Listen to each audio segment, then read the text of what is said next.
Hi everyone, welcome back to Race of Tarot. In today's Pick a Pile, Pick a Crystal reading, we are going to look into whatever it is that is currently blocking you from manifesting love into your life. Okay, so these piles are pretty much in depth, like they're pretty long. As you can see, I'm filming this intro after I filmed the actual piles. I was going to film 4, but since this video is, I think, almost or over 3 hours, I was like, okay, so you know what, we're going to film another few piles another time and just leave it at that for now. There's definitely some type of similar energies, or like similar low-key background energies to some of these piles, which I'm not going to spoil which they are, but definitely if you do feel called to more piles, it's definitely fine to check them out all, or both, or whatever, like do whatever you want. This can definitely apply for any type of situation. You can be definitely in a relationship already, you can have multiple relationships, you can have like a flirtationship or like a situationship, whatever it is. You could also be single, you could have never had a relationship in your life.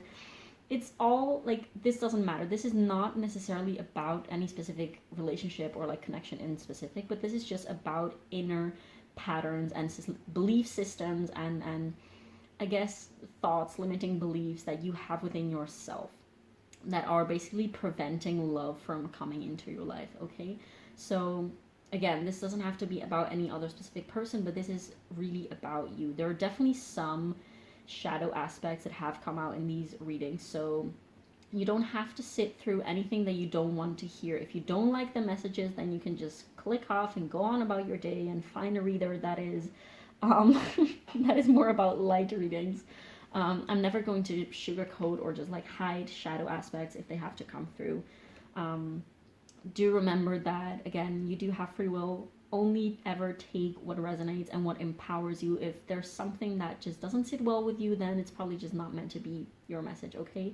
And even in the piles that do resonate, there might be some, like, as these are collective readings, there might be some messages here and there that are just not meant for you specifically.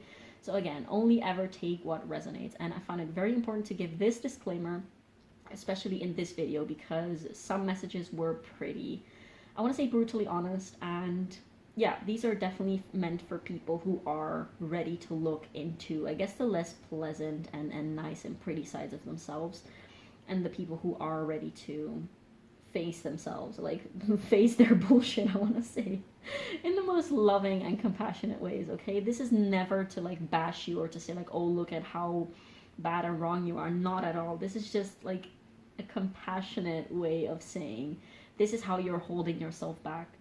This reading is, after all, about what is stopping you personally within yourself, to what is stopping you from manifesting love into your life. So this is literally just to say like, these are the patterns, these are the things that are blocking you from getting that love that you so desire and so wish and truthfully deserve. I found these piles extremely powerful. So as for the piles, we have the white sage for pile number 1 with this beautiful Caribbean calcite. For pile 2, we have the Muse Tarot with our gorgeous friend that we have seen multiple times on this channel already, orange Selenite.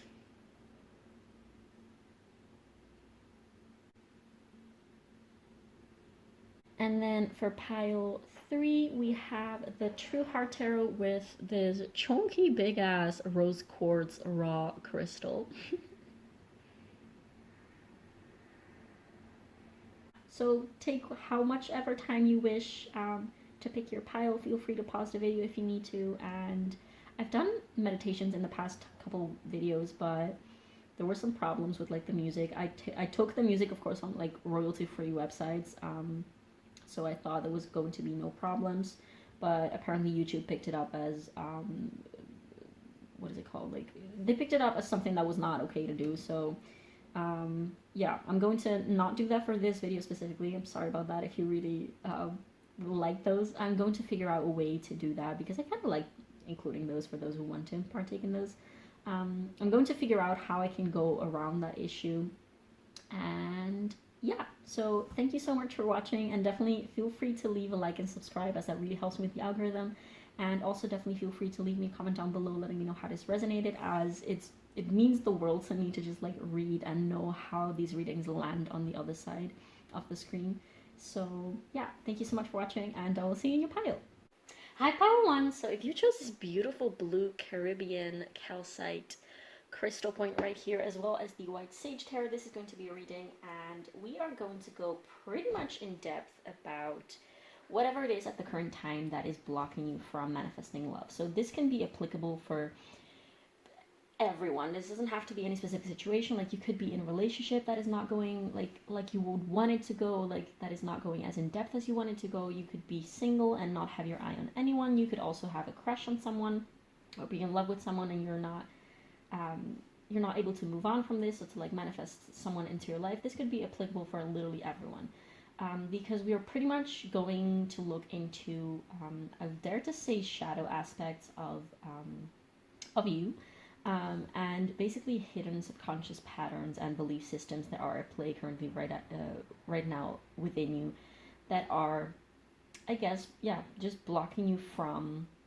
reaching the state of love and manifesting potentially a romantic relationship within your life. Okay, so we have some pre-shuffled oracle cards right here as per usual. These are going to indicate basically your current energy and whatever patterns and energies are influencing this love manifestation blockage. And then we have some more oracle cards that we are going to pull right before pulling the tarot, and these are going to be basically advice on what you should focus on and what you should pour your energy into, basically, in order to relieve these blockages. So first we're going to look into the oracles, and then afterwards with the tarot we are going to essentially ask your higher self for advice, and ask your higher self what you should be focusing on to move forward from these blockages, and whatever it is that you need to know or heal, or anything that your higher self essentially wants to come through to you with. Okay, so pile one, without further ado, let's look into what we have here for you. We have the Goose with Inner Knowing.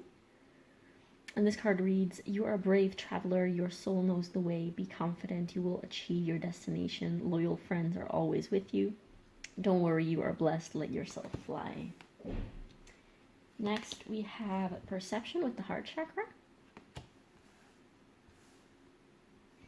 Then we have the Starborn with number 3. Then we have another chakra card with the Root Chakra and Perfection. Next, we have the Orphan with number 5.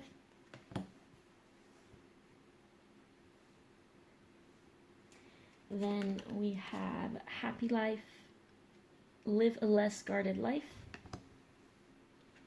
Then we have Leo with the number 17 and I Will, or number 8, if you will. And then, last but not least, we have a card from the Kali Oracle deck with number 35, Kalika Tantrika, if I am pronouncing that correctly. Which I guess we'll never know unless someone can tell me in the comments. Okay, pile 1. I have a feeling that these things, like, first of all, this is very young energy, and this doesn't necessarily have to do anything specifically with your actual age. Like, you could be any age. This doesn't have to be any specific age. But what I mean with the young energy, this means that you're either, and mind you, these are just examples. You can apply it however you feel is fit for your own situation. But you're either new to this whole spiritual path, spiritual journey, spirituality thing, or you literally are pretty young in age. And with this, I mean like teenage years or like early 20s. Or you might have just had I want to say like a personal / spiritual awakening, in which you feel like you are completely reborn. Like you are completely sort of like breaking free from your societal conditioning and like your childhood patterns, conditioning. You're sort of like breaking free from who you used to be, and you are completely shifting into someone new. There was some card, which I don't recall which one it was exactly, but there was one card that was talking about, I believe it was this card, the Kalika Tantrika card, that was talking about basically changing your whole attitude in life and sort of like questioning your, I guess, your belief systems and the way that your attitudes and the way that you go on about life and like your values. And it was mentioning specifically the image of a caterpillar that was blooming into a beautiful butterfly, and that whatever it is that sort of attracts the caterpillar does not even tempt the butterfly in that sense. So yeah, take that as it resonates. In terms of astrological signs, we do of course have Leo right here. You don't have to have these placements, but you know, this is just energy. I'm also getting a very big Virgo energy. And with Virgo energy, I mean specifically, like it could be any placement, of course, if you have Virgo placements. It could be a Virgo stellium, you could be a Virgo sun, Virgo moon, Virgo rising, but I'm getting specifically Lilith in Virgo. And perhaps North Node Virgo, I want to say, for some reason. But yeah, it doesn't have to be. Take that as it resonates. Now, there is so much going on here, so I'm trying to figure out where we should even start. I guess I could start by saying that you are, and mind you, these might be shadow aspects that you are not consciously aware of. And if you are watching this reading and it intrigues you or just like has your curiosity and it's sort of like feels like it hits some chords within you, then I would just say like stick around and see eventually what happens with the tarot. I don't know why I said what happens, but what comes out with the tarot, with the advice. Because again, these might not be things that are very much present in your conscious awareness at this time. So you might be someone who is, first of all, who comes across, who is very like self-confident passing, but in reality they're very insecure. And this insecurity might be very subtle, even within yourself. And the second thing that comes through very strongly, especially with this goose inner knowing card, but just with everything, is that you might not be very much in touch with who you are at this time. You might not have the clearest idea. Like you might just wonder, like, who the fuck am I? What am I here to do? Like, who is this being that I identify with my name? And like, who am I essentially? You might just be quite currently at this time out of touch with you, both yourself as well as the outer world that is sort of like surrounding you. So like with, I guess with Mother Earth, with the spirit of Mother Earth, with Source or the universe or God, you might not be very much in touch. There's this sense of disconnect.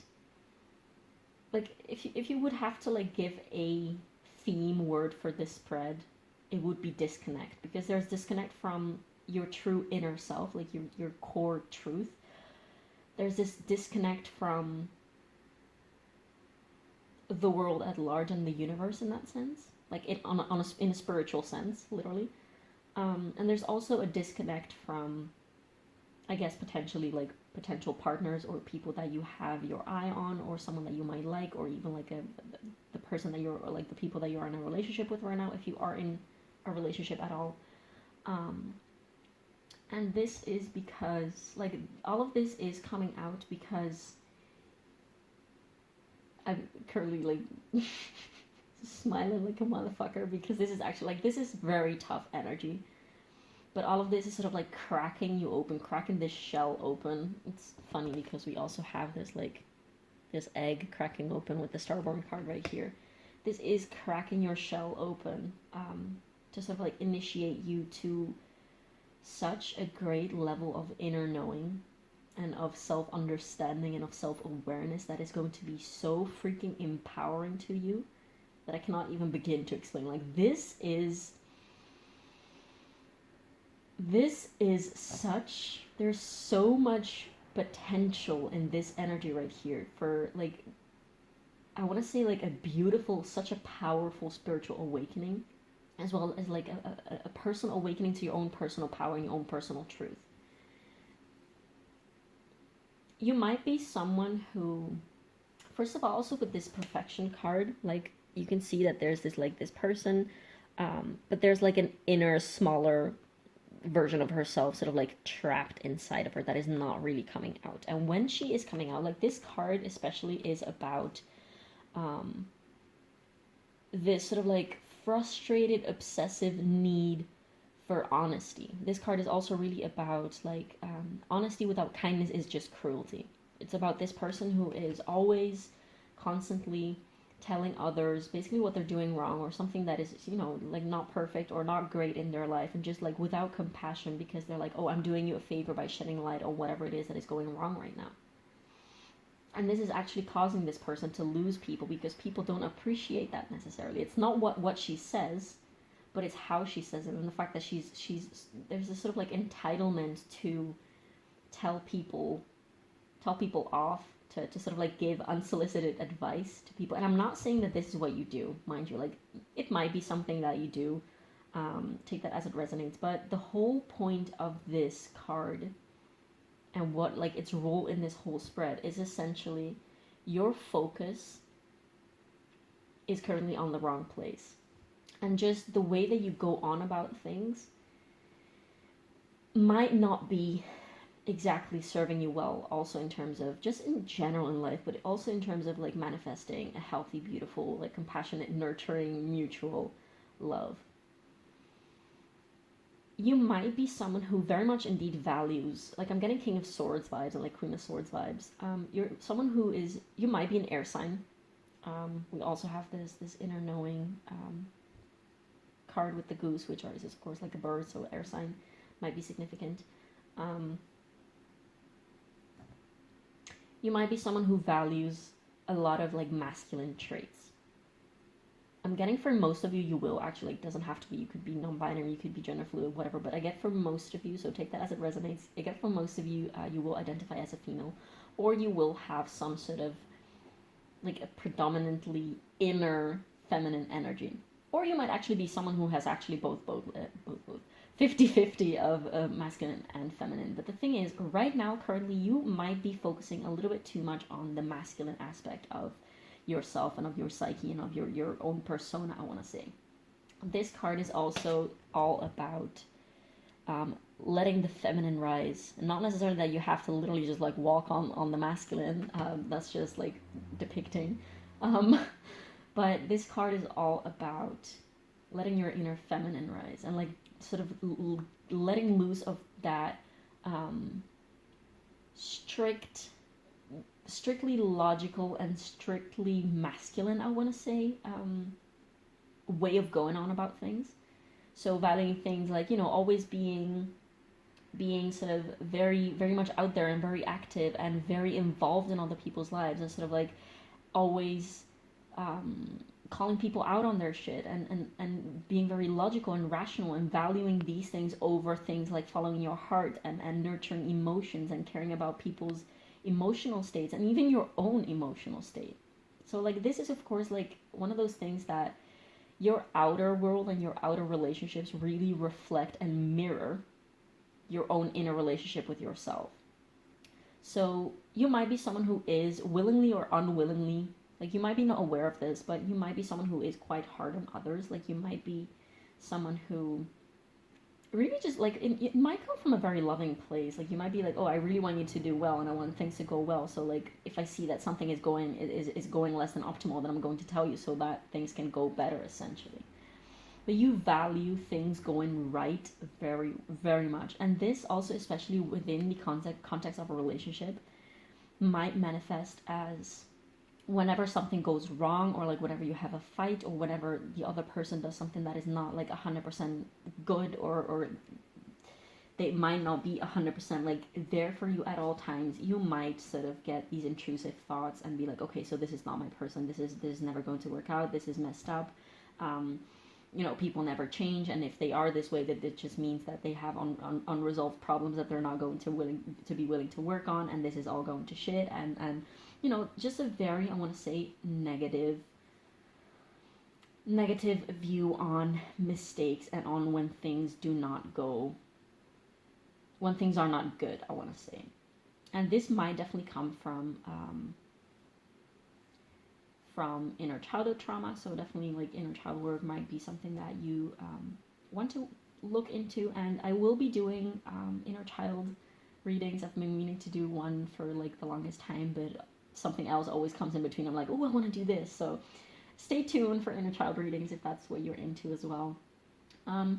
Mind you, I'm not saying these, like, these messages, I'm the messenger, by the way, so don't shoot the messenger. Like, these things are probably coming from your guides or source or spirit, whatever, your angels, whatever you feel that these messages are coming through, from your higher self even. The fact that these things need to come through is not to bash you and say, like, oh, look, this is what you're doing and that's why you don't deserve love or anything. Like, that might be something that you, like, your human conditioned self, like, you don't have to feel attacked by these. This is purely so that you can understand which patterns you might have adopted or which patterns you might be sort of like perpetuating onto yourself truly and on others that are blocking you from manifesting or from being love, I want to say.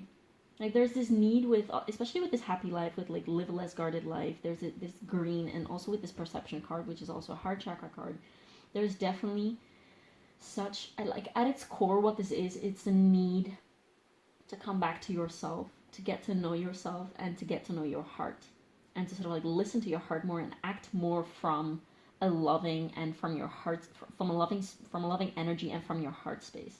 So again, this feminine, this need of like turning back to the feminine. And it's interesting because currently, like, a collective energetic shift that is happening is definitely like the rise of the feminine after eons of being dormant. And this is definitely also manifesting within you. Like, the feminine is sort of like craving and asking you to sort of like unleash her, both in the more like fierce way, but also especially in the like nurturing, loving, gentle way. Okay.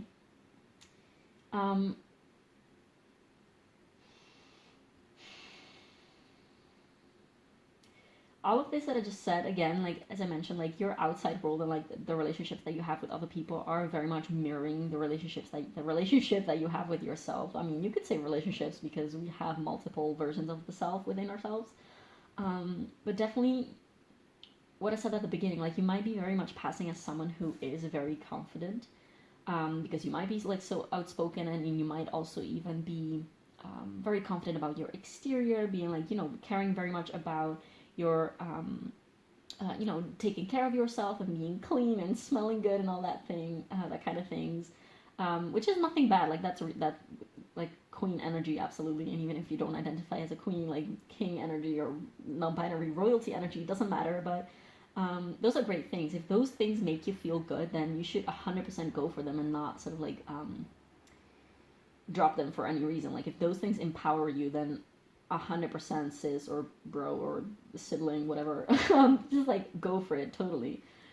But the question here is that used to mask some type of insecurity? Like, all that oozing confidence and outward like going energy, is that used to cover up something that is actually very, like, some part of you that is actually very insecure? Like, you don't have to be 100%, and like, this doesn't have to be, I'm not saying that you're sort of like playing a role that is not authentic. Like, definitely there is some part of you that is very, very bold and very headstrong, very confident, but there's also very much likely a part of you that is actually very, very sort of like being hidden within you, that is actually very insecure. And you might not allow that insecure sort of like smaller part of you to come out because you deem that part of you to be imperfect. Like, you're very hard on yourself, I want to say, which again can be, it's not a completely negative thing, because if you're I want to say, if you're disciplined with your own self, and if you are critical with yourself, this definitely pushes you to do better. Like, you might be someone definitely who has had a lot of achievements, who, like, just mentioning something, who did or is doing very well in school, and who is like very smart and very dedicated to their work or whatever it is. But you're sort of like constantly trying to be on top of your game. And as soon as some type of insecurity pops up, or some type of like sadness, I want to say, some type of emotional aspect of you, or like inner aspect of you that you don't value as being super potent and powerful at all times, like, you might feel very escapist towards those parts of you that you would consider less. You would feel pretty much the urge to push that side of you away. And how this manifests on the outside of you in turn in your relationships, like especially in your romantic relationships, because this is of course like just in general, but especially specifically with a focus on romantic love, this manifests on the outside of you as you believing that everything is going to shit if it's not perfect right away. Like, we as humans expect ourselves to basically come into this world perfectly knowing everything already, knowing how to do everything, and that's also partially because our school system has freaking, like, made us believe that mistakes are something to be punished for, something that is not good. Which of course is a whole other topic for another day, but we don't come into this world knowing everything and knowing how to learn and how to do everything. Like, I'm thinking about that song that says, the older I get, the more that I see my parents aren't heroes, they're just like me, and loving is hard, and something like that, which is a beautiful song. Of course, it doesn't apply only to parents. Well, it's specifically for parents. It can be a very healing song for the inner child, I guess, but it's definitely also the truth that, like Ram Dass said, we're all walking each other home. Like, nobody comes into this world knowing what the fuck they're doing. Like, that's the whole point. If everyone was already completely... If everyone knew how to do everything already, then there would be no purpose in life at all. Like, if everything was perfect already, like, that, what would the point be of living life, of life existing, in that sense? We are learning through relating with others, first of all, how to love others, but also how to love ourselves. Like, as we interact with others, we learn about ourselves, and we learn about others, and we learn about the world around us.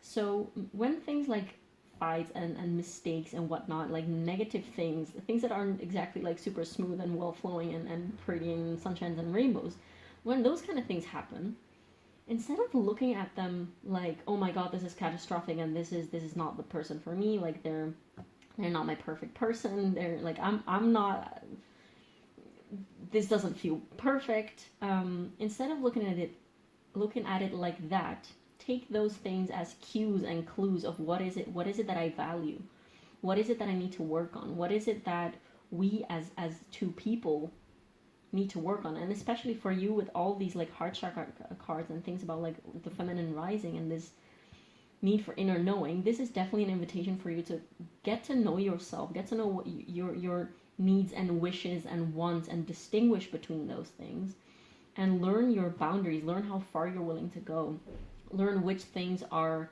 important for you in a relationship and which ones aren't.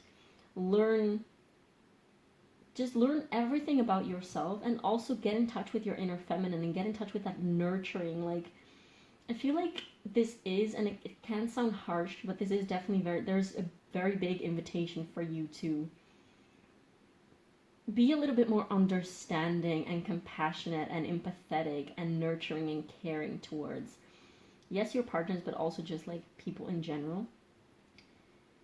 Because also, it's not only for them. If you also are all the time focused on the negative aspects of life and of people, that really just affects you. Like, there's this quote that I really freaking love, that is something like, harboring resentment is like drinking poison and hoping that the other person will die. Like, whenever you have negative feelings, negative attitudes, negative anything about something, it's not so much saying anything about that something, but it's telling you something about yourself. And all those negative feelings and negative opinions and negative views that you have of things and people and mistakes, I want to say, they're really affecting you. Like, if you're super bothered by a mistake that somebody else made, it's bothering you, not necessarily them. Does that make sense? Okay, so I feel like we have said a lot for now, so let's look into the tarot. I'll put these all here so we have everything. I guess this is good enough. Now let's take first of all these 3 extra oracle cards here that are for basically from your higher self, like tips on what you should be moving towards. Okay, so first of all we have, oh wow, look at that, we have a beautiful lion. I hope you can see it because it's a beautiful card. But we have this beautiful lion with number 22, and it reads Inganyama, I think that's how you pronounce it.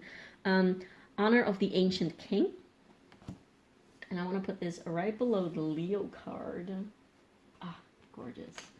Then we have the Elk with Nobility.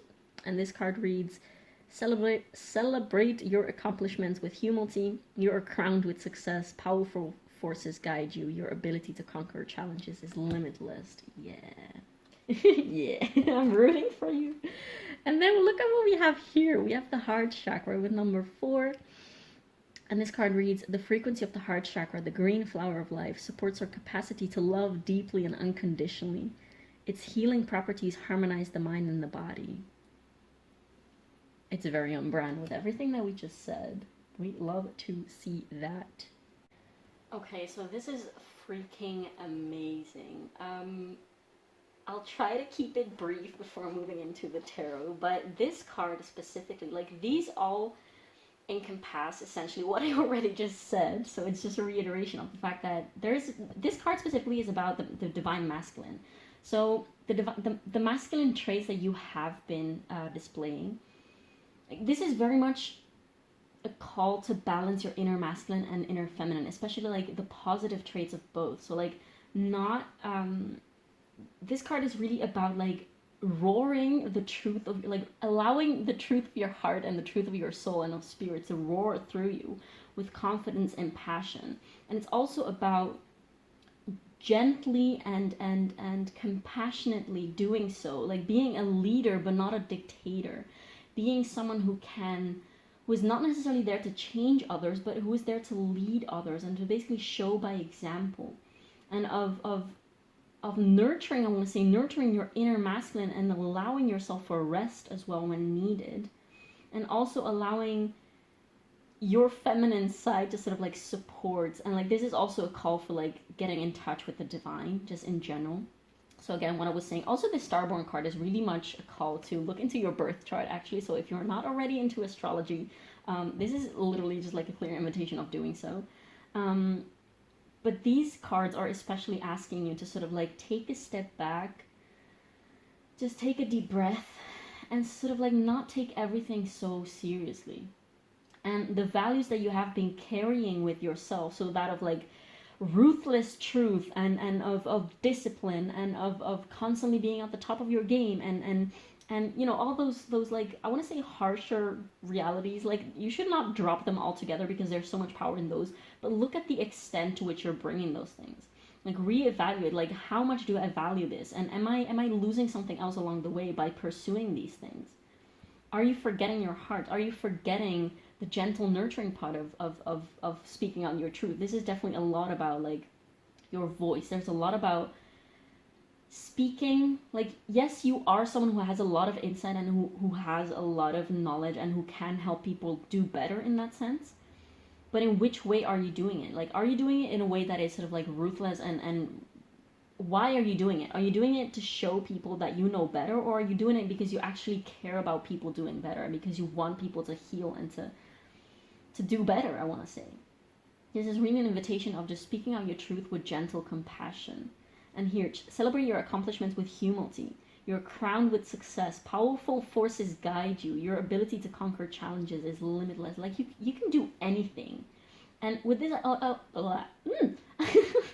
I also mean that you get to do it in whichever way that you wish. You're not bound to doing things one specific way, okay?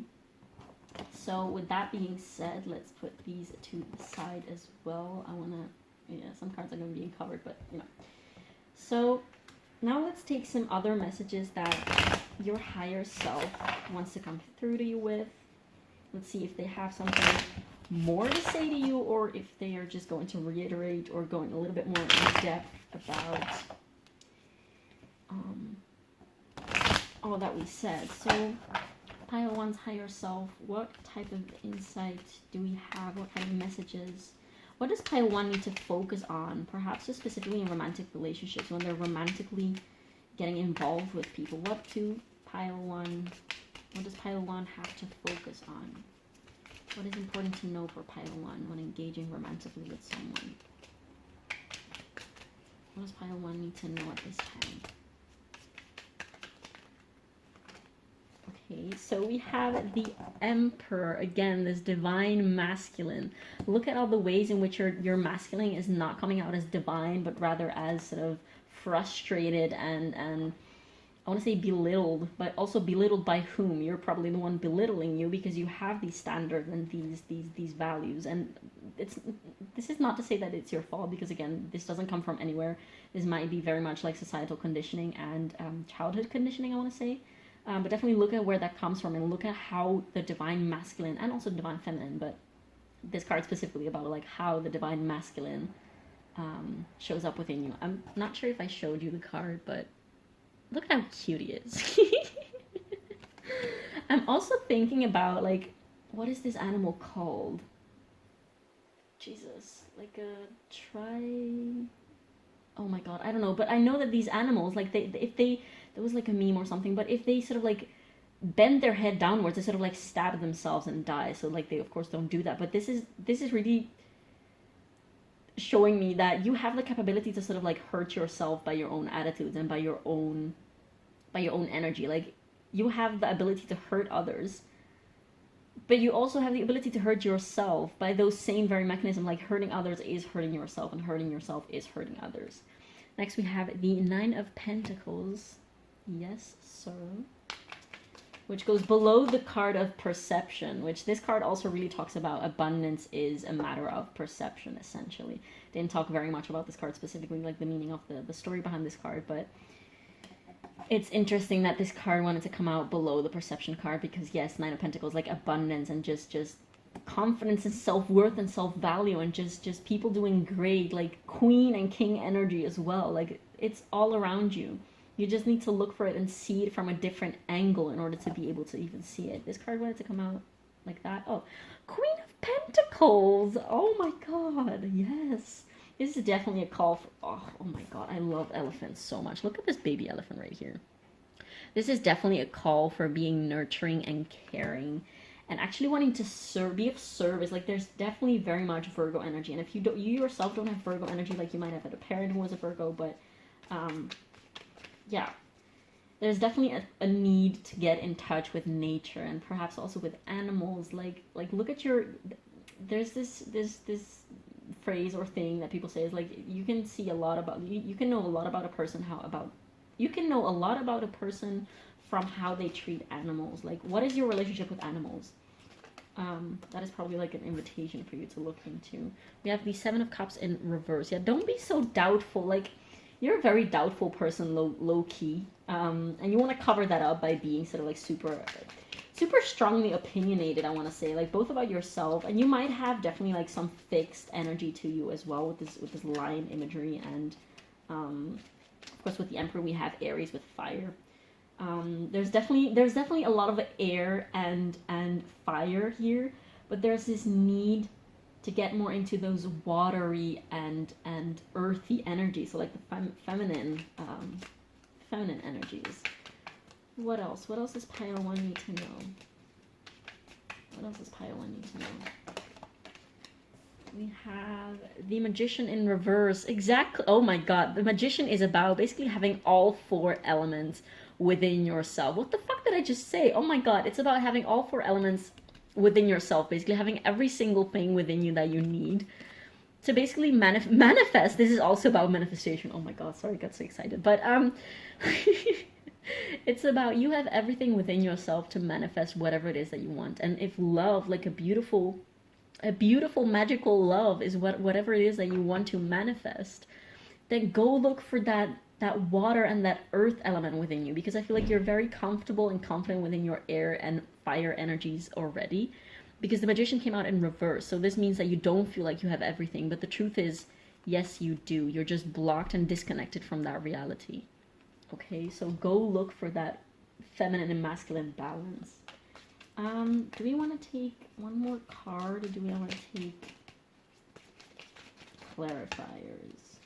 I think we're going to take clarifiers. So what about this Nine of Pentacles? We have the Knight of Cups. Yes, exactly.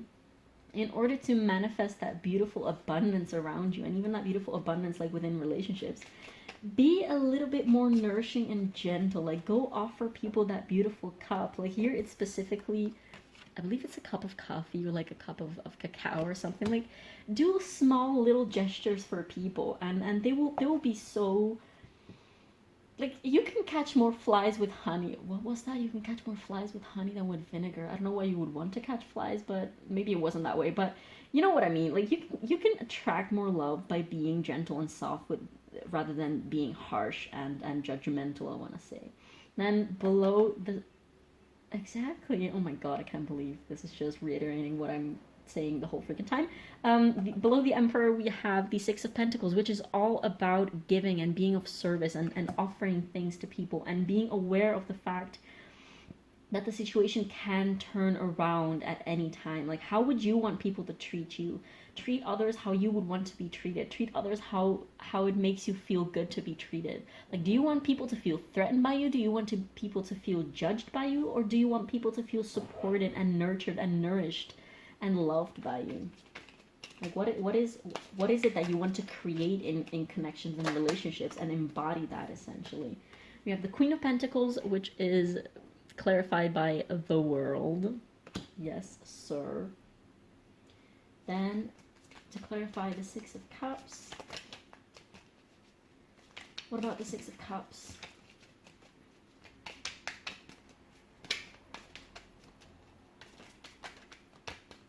Mind you, this is not to say that you only have negative expressions of the masculine and that you don't have any expressions of the feminine at all. This spread, as I always say, like, this is only shedding light on one very specific aspect of you, and of a very specific aspect, I want to say, like, right now, that is sort of blocking you from manifesting love, from coming into this beautiful love. So this is not saying, like, oh, you're a horrible person and you're only being judgmental towards people and you're not gentle ever and you're not kind. No, this is definitely not what this is saying. But this is shedding light on that aspect of you that is sort of embodying these lesser divine masculine energies, as well as the part of you that is sort of like lacking this nurturing divine feminine energy. Okay, so which way did we have this card?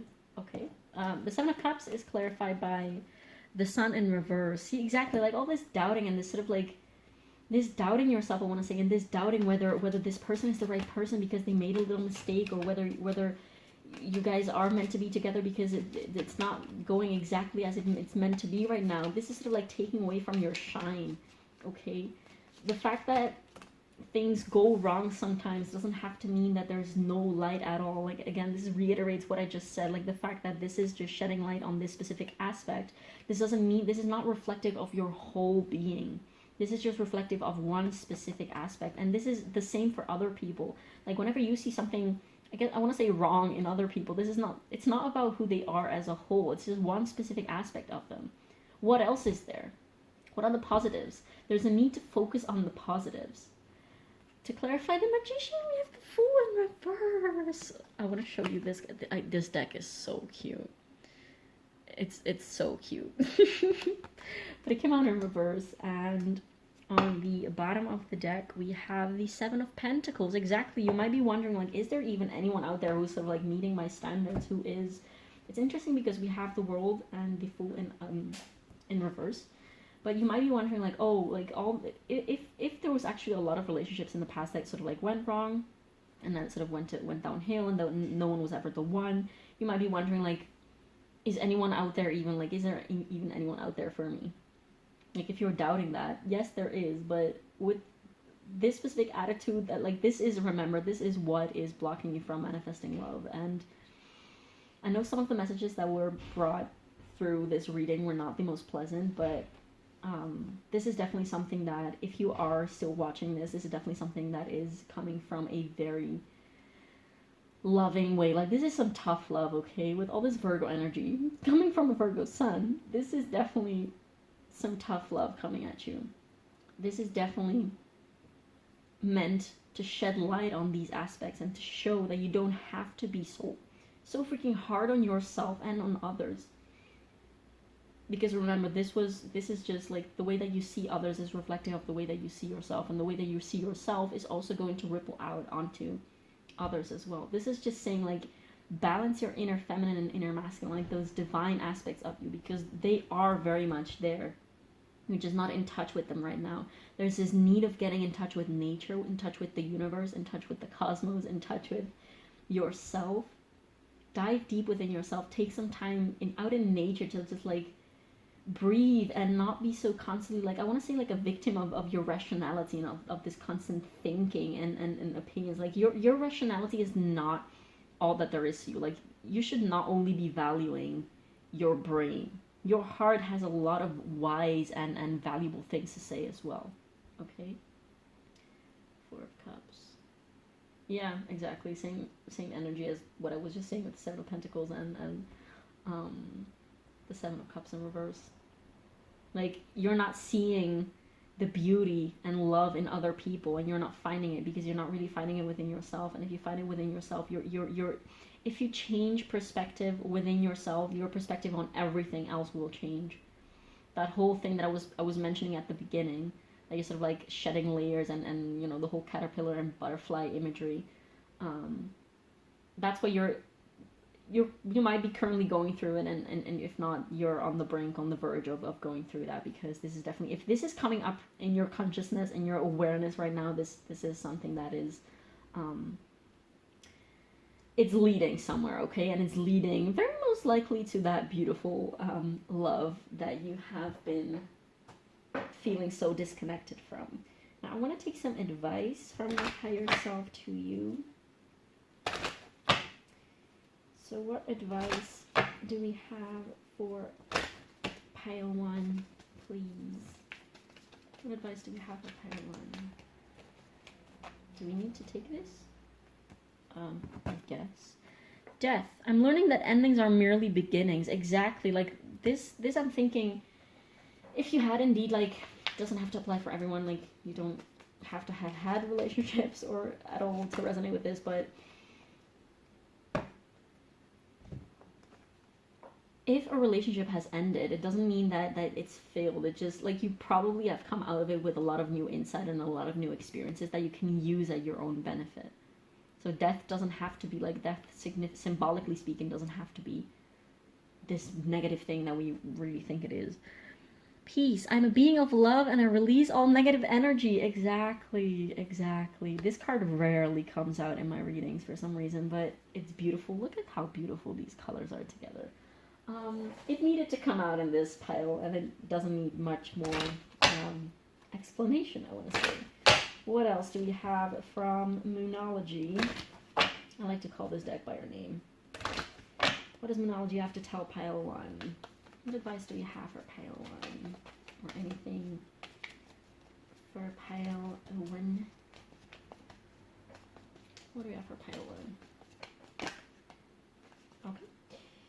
Work through your fears. New moon in Scorpio. Exactly. There's definitely a need for, I want to say, inner child with that orphan card and the starborn card.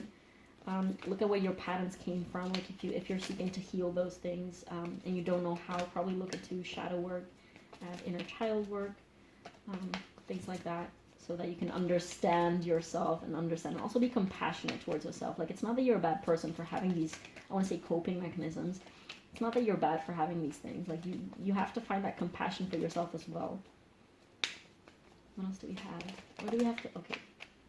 I was asking, do we have to go to another deck? But something else wanted to come out. We have Show the World the Real You, Full Moon in Aquarius. Yes, there was definitely this tinge, especially also with this perfection card that I showed you at the beginning, this tinge of, I'm not showing all of me to the world because I'm afraid that you know, the weaker, or what you would deem the weaker parts of me, will sort of like scare people off.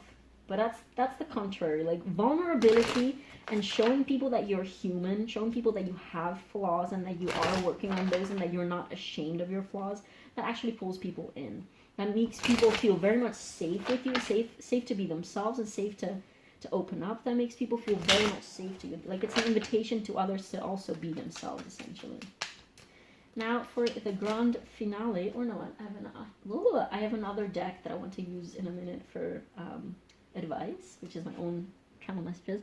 We have, you is tight ass. Loosen the fuck up, control freaks, don't get laid. Yes, I mean, I don't think this needs much explanation, because I think it just reiterates what I've been telling you as well. And it's interesting that that's too many, so we're just going to take one. I don't recall what I was saying, but yeah, this is basically what I've been saying, and it's interesting. Oh yeah, it's interesting that it talks about like not getting laid, because this is about like what is blocking you from. Of course, it's not a reading about getting laid, but you know, it's about manifesting a romantic partner. Make better fucking choices. If you're pissed at where you are, then stop taking yourself there. Exactly. If this is not working, so like if you even looked for, or if you looked for this type of reading, or if this reading called for your attention, then there might be something in you knowing that how things have been going haven't been working. Okay, especially if you're still watching now with like until the end of this very reading. Yeah, you're aware that something is just not entirely right. So kudos to you for looking into all of this, because yeah, this is not easy work, honey. This is not easy work. You got a feeling you just can't shake. That little voice inside of you, listen to that shit. Exactly. Exactly. This is a call for your intuition, okay?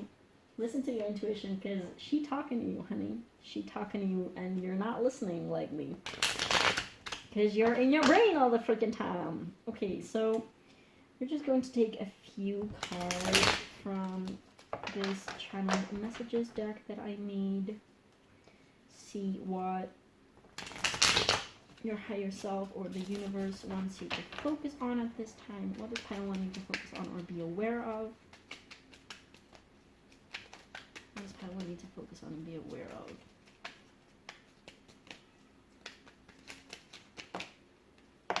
I guess that's a lot of things, but we're gonna take them all. So we have endurism, which is the opposite of escapism. This is going back to that fix. Be real, exactly. Like, don't be afraid to be vulnerable. Being real is sexy. Talking about the endurism, that's the contrary of escapism, and honestly, it is like, that's also a whole different topic for another day. But endurism is basically keeping going, that fixed energy that I was talking about earlier. Keep it going even when things don't work. And being stuck in your own ways, essentially. So like look for different ways to do things. Look for different perspectives. Like shift. I'm picturing like puzzle pieces being shifted around. If you can't make those puzzle pieces fit together, don't try to make them fit, because that doesn't work like that. Like sort of like shuffle it around and see where you can find something that fits better, essentially. Ebb and flow. Go with the flow. Exactly. Next we have sacral chakra. So that might be for some of you. Sacral chakra is also the center of emotions and of expressions of emotions. So you might have some blockages going on in there. I did spoiler. I did a chakras reading right before this reading. So definitely, if you're into that as well, then have a look at that. And I will be doing more, because of course I did 4 piles, which is not going to cover all chakras. Yeah, and next we have secure. Yes, find that security and that stability within yourself. This is giving me root chakra energy, which is also earth energy. And sacral chakra is water energy. So there again, like it all comes full circle, okay? So pile 1, I think I'm going to leave this reading here for you. I really hope that this gave you some type of insight and something to work with. And yeah, definitely do let me know below how this resonated. And also leave a like and subscribe, as that really helps me with the algorithm. Thank you so much for watching, and I will see you in the next one. Bye. Hi Pile 2, so if you chose this gorgeous orange selenite crystal right here, as well as the Muse Tarot, this is going to be a reading, and we are going to look pretty much in depth about whatever it is inside of you currently in your conscious awareness, or even in your subconscious awareness. So you might not be entirely aware of everything that is going to come out here, as this is kind of a shadow reading, I want to say, but this is going to be about what is blocking you. What is it in your current energy that is blocking you from manifesting love? Now, this can definitely apply to either someone who is single, to someone who has their eyes and their heart on someone specific, but it's sort of not working out. This could also apply to people who are already in a relationship. Doesn't have to be any specific scenario. So yeah, don't get too much caught up into those types of details. This could definitely apply to literally anyone. What we're going to do is we have two little piles of oracle cards.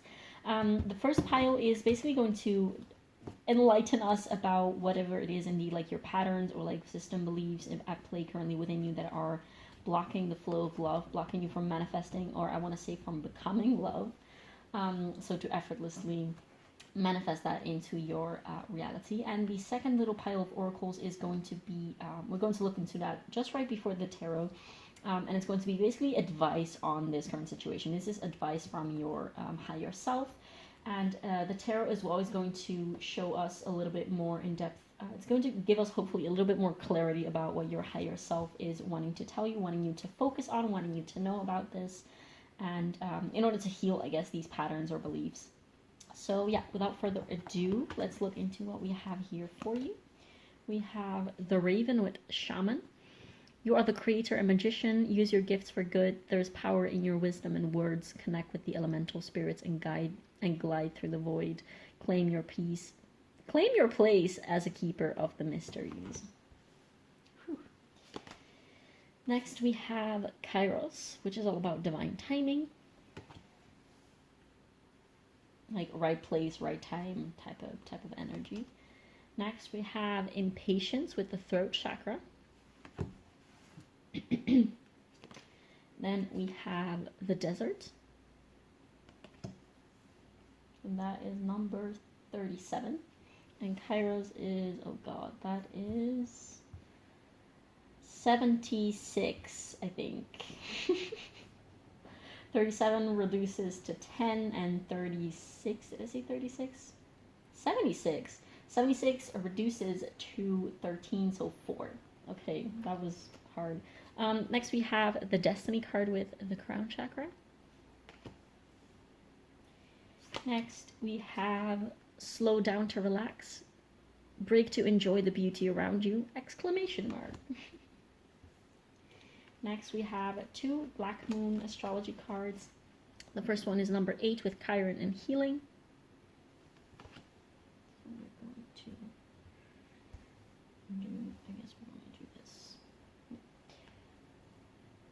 And then we have Yod with Destiny, once again, number 48.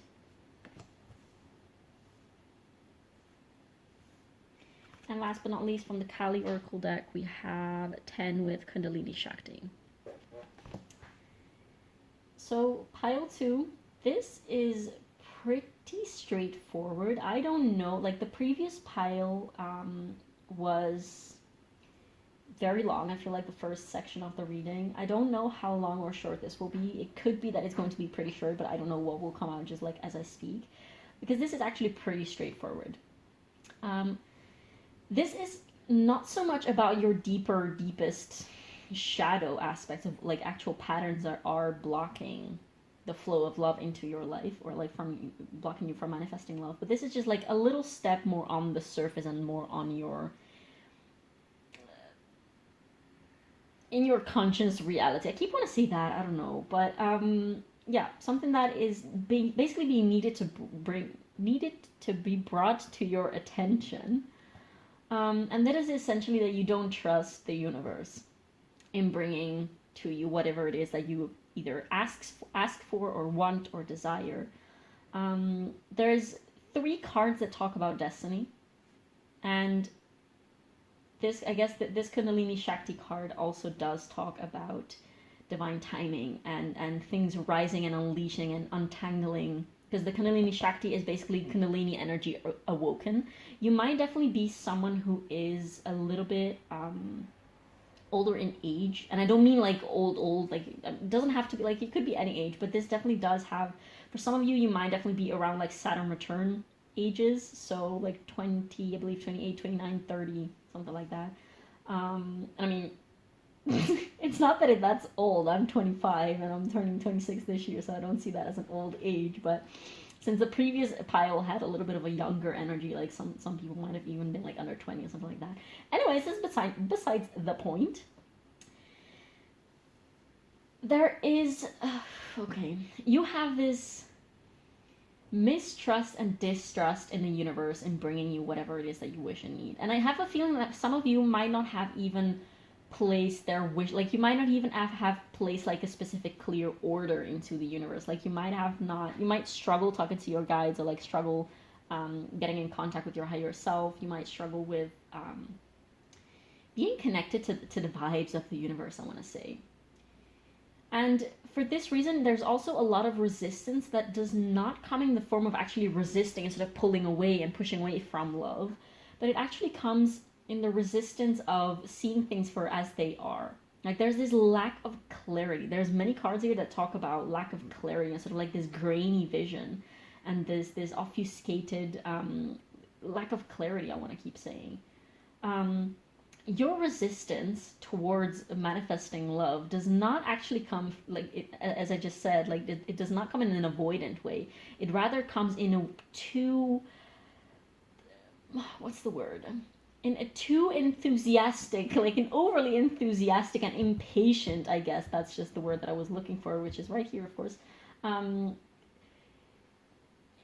And that manifests to the extent that you might want to try to make things work that are not necessarily even what you wanted. Like you're like, oh, so if the universe is not going to bring me what I want because it's not happening right now, so it's not happening, this means that it's not going to happen for the rest of my life. This means that I have to sort of like force things to happen, that I have to make things happen. Because if I don't, like you might have a cardinal Venus, you might have just very cardinal energy in general. You might have I want to say a Cancer Mars. Not necessarily, doesn't have to resonate with everyone, but you might have this urge to sort of like force things because you're afraid that they're going to slip away. And honestly, that very mechanism of sort of like forcing things to work and pushing, like this is basically endurism at its finest. If something is not working, you really want to give it your 100% and more to make it work, no matter how many signs you get from either another person or yourself or the universe even. No matter how many signs you get that this is not supposed to work and that it's time to let go of something, you're like, no, I need to make this work because if I lose this, I might not receive anything like this ever again. There's this fear of not receiving love.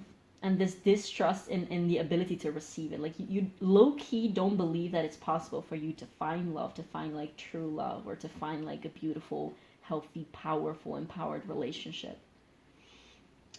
For some of you, this is definitely the pile of, like, doesn't have to be for everyone, still can apply if the following thing that I'm about to say doesn't apply to you. But for some of you, you might definitely be someone who has not had, either never had a relationship, or who has never had like a serious relationship, or someone who has been single for a long while. And honestly, love, like I have to tell you, this is something that is coming very strongly for you. Love will come in divine timing, and I know that you hate to hear this, because low-key you don't even believe in that. And I mean, there's a whole bunch of things to say about divine timing. It's not something that just randomly magically is set in stone anywhere. It's not that there's like a date in the Akashic records or whatever that says like this is the day where this will happen for pile 2. No, that's also not how it works. But the message that really strongly needs to come through to you, especially with this sort of like more mature age type of thing, love will come for you. There is love out there for you. But right now is not the time. Love will come later in life for you. Like there's so much more first to discover and to heal with this Chiron healing card. Definitely, if you're not aware of your Chiron placements in your astrology birth chart, then definitely look into that, because that might just give you some insights. And I want to say about like your Saturn, like what like your Saturn placements, and like what is the relationship with your Saturn and Venus. Those things are coming through. Like you might even have a yod. I don't know if this is like, I'm not a professional astrologer, so I don't know if I'm saying something that's completely bullcrap, but you might have a yod between like Chiron, Venus, and Saturn. This is, of course, is not going to apply to everyone because that's very specific, but that's just something that came to mind. But yes, this is definitely the typical scenario of love is not showing up into your life because you're not making room for it inside of yourself, because there's so many things that have priority right now before that. And that is probably that might have a lot to do with your your attachment style. You might have anxious attachment, or disorganized attachment, but I want to say like you're definitely more on the anxious attachment style of the like side of the spectrum. There is a lot that you need to heal about your attachment and about your expectations of a relationship. I also want to say, when you are maybe like flirting with someone, or like when you have a crush with someone, you might be someone who falls in love very, very easily. I want to say like falls in love. You might just very easily get to fantasize about like potential relationship, or like a potential, like you might even fantasize about like specific people and be like, oh, what if they're the one, and like have fantasize about having a family and just settling down and doing all these beautiful things. And there's nothing wrong with that, but what happens when you are too immersed in that type of realm, in that sort of like dreamy, not grounded in reality type of energy, type of thinking and wishful thinking, I want to say, you lose sight of what is actually real. Like you lose sight of, do I actually like this person, or do I just like the image that they have, and do I just think that they would, you know, just add to my life in a nice way? Do I just like the fact that we're really good friends, and so I'm kind of deciding that, okay, this is going to be my person because this is just the best option that I'm seeing right now. This is definitely the pile of the people who are like, I want to be liked and loved by other people, but you don't really ask yourself, like, do I even like this person?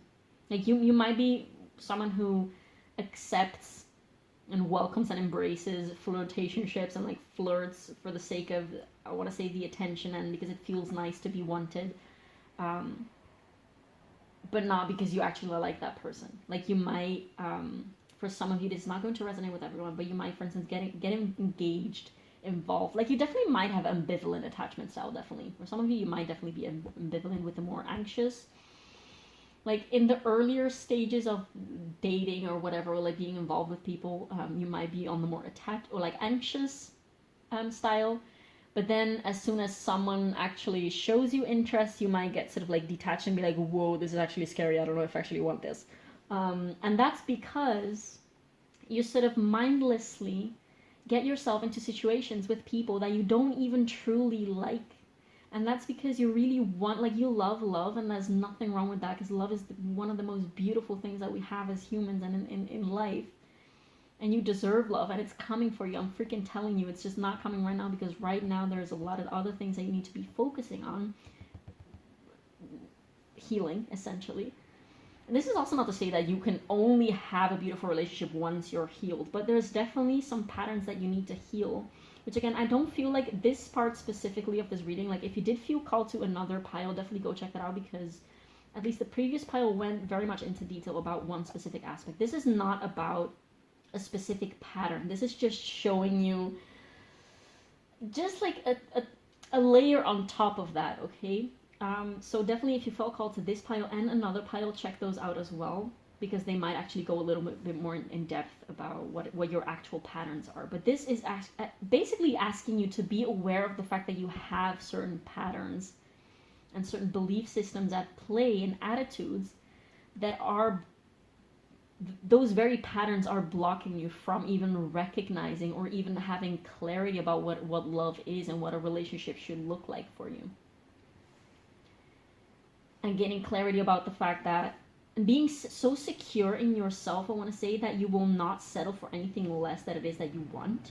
And also being so secure in yourself that you know that you deserve a companion, that you deserve to be treated well, that you deserve to be nurtured, and you deserve to be able to pour your love into someone who also wants to pour their love equally in the same extent into you. Okay? You might not even, like, if someone asks you, why do you want a relationship? Why do you want love? What is love? Like, you might not have that clarity about that yet. You have this urge that you probably don't know where it comes from. This urge for love and this urge for intimacy, but you might not even know exactly what it is that you're looking in practical terms, or like in terms of, just like what you want and why you want it. And I'm telling you, there is a shadow aspect to that wanting and craving love. And not saying that there's nothing wrong. I repeat, there's nothing wrong with wanting love and wanting a relationship, wanting attention, wanting intimacy. There's nothing wrong with that. But there is definitely a shadow aspect in your specific desiring for that you're currently not seeing. And this is really inviting you to be aware of that. I hope this is not coming across. Like, I really always hope to deliver messages in the most compassionate and empathetic way. And I know that I can get very passionate about messages like this. So I really hope that it doesn't come across as harsh or anything, because this is not the point. Like, this is not about telling you what is wrong with you or anything, because there's nothing wrong with you.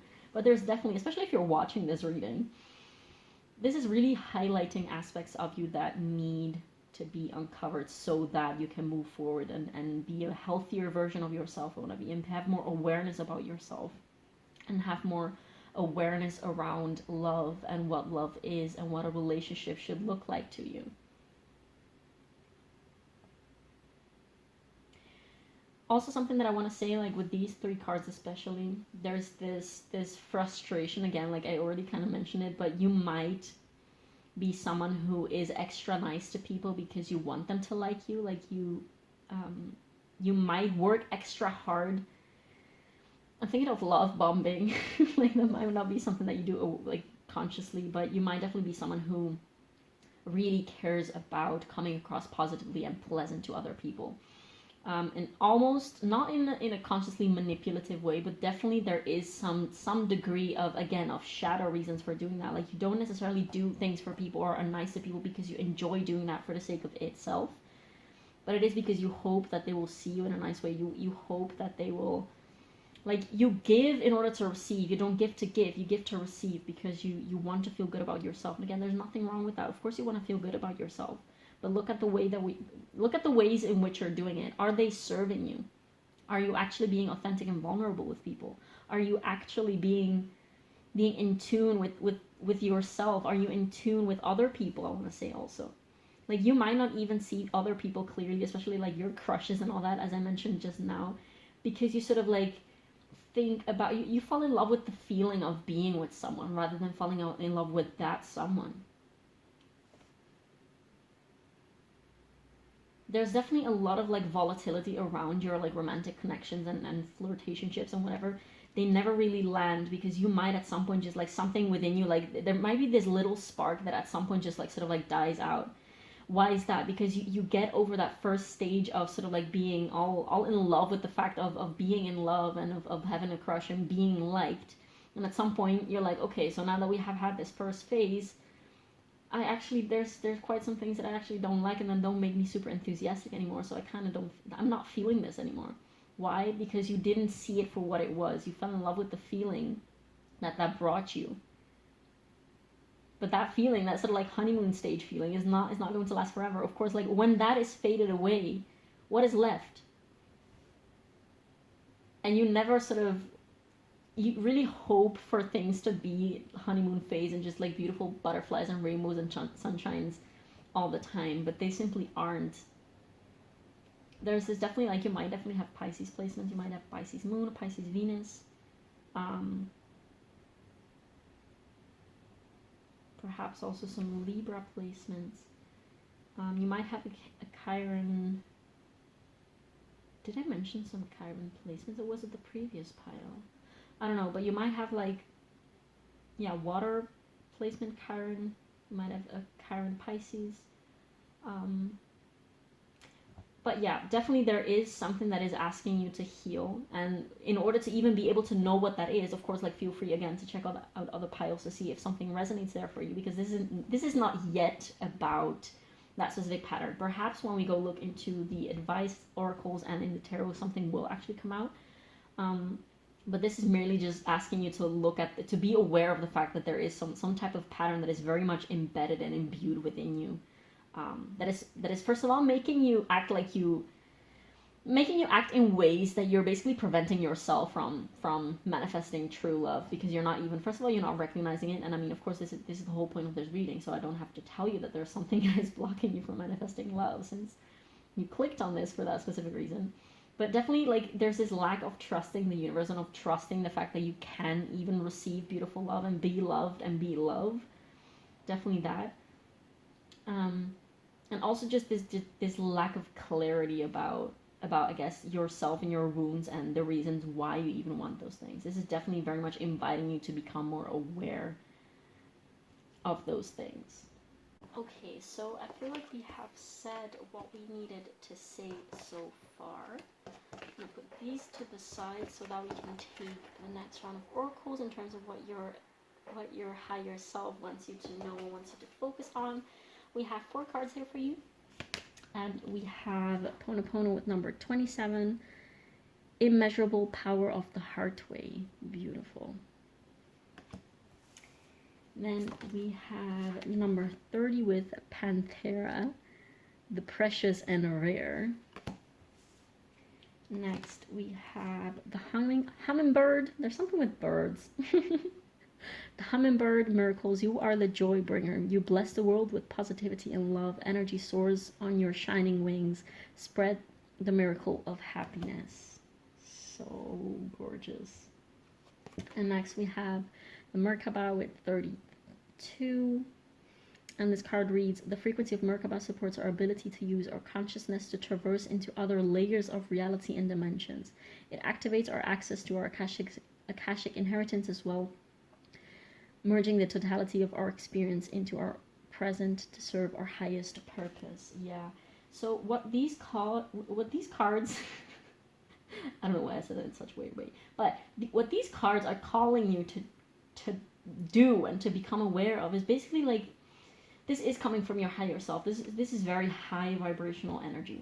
These cards are definitely asking you to trust in the divine, to find that trust in the divine, to trust that you are able to create and manifest everything that you want and wish and desire. Like, this is also definitely a request from the universe to you, to make a clear request, to get clear on what it is that you want.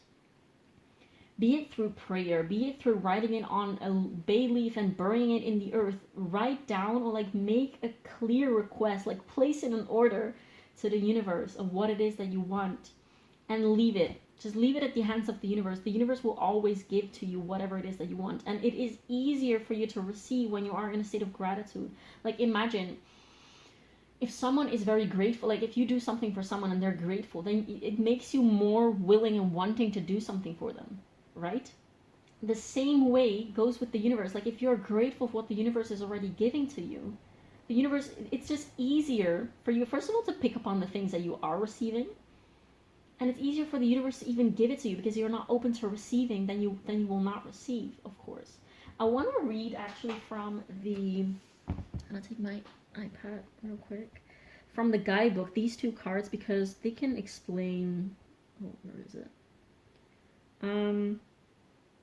They can explain way better than I can. Just give me a second to find it. Okay, so the Ponopono 27, Immeasurable Power of the Heartway card says, it's pretty long, so I won't read it all, but just a few bits and pieces here and there. The heart has the power to heal in a way that the mind cannot understand. Do not allow your mind to distract or frighten you. You're a beautiful child of the universe, and divine love lives within your heart. A willing heart is all that you need to transform any situation that is troubling you. So this is really inviting you to heal yourself from the heart chakra. Definitely, if you feel called to pile 1, also go there, but I'll stop repeating that. I don't know what will come out in the other piles because I haven't, made them yet, but this is definitely asking you to do some heart chakra healing. In which way specifically, we don't know, because again, this is not into the specifics. I'm really curious to know what will come out in the tarot because, because of everything that I just said. A willing heart is all that you need to transform any situation that is troubling you. Recognizing this power does not evoke feelings of pressure or anxiety, but rather of peace and joy. There's also this call to joy. Joy is also a word that came here. Joy and beauty, and just focusing on the beautiful things in life and being grateful for everything that is beautiful in your life. Lightness of heart and relief of mind are here for you now. The divine within your heart has the power to transform a situation that is troubling you. Do not be intimidated or think it is too much for you or for the divine to handle. See? There's that trust into the divine that comes back again. Do not allow yourself to intellectualize or analyze a situation to the point of feeling confused or paralyzed. Let your heart feel the faith it needs to feel so that it can rest in joy. Again, this joy. Divine healing wants you to flow abundantly. Open up to receive it without hesitation or condition. Pono in the Hawaiian tradition has deep and multiple meanings, one expression of which is the return to order. There is a perfection of peace, beauty, and fulfillment that the divine has planned for the lives of all being. Through the use of human free will, we have at times moved away from what is in the divine plan, stumbled on the path and become ensnared, I don't know what that word means, but okay, in terrible suffering, I guess entangled in terrible suffering and frightened delusions. This can become contagious, infecting other souls with the poison of hate, anger, and fear. I know I did say that I will not repeat it, but honestly, seriously, if you felt called to pile 1, definitely go check that out. It then becomes difficult to use our free will with wisdom, and our spiritual disconnection can create far-reaching negative impact for others and the planet. The divine dwells in your heart as a healing power and wisdom, which tenderly alleviates suffering, liberating the body, mind, and soul. This is the immeasurable power of the heart way.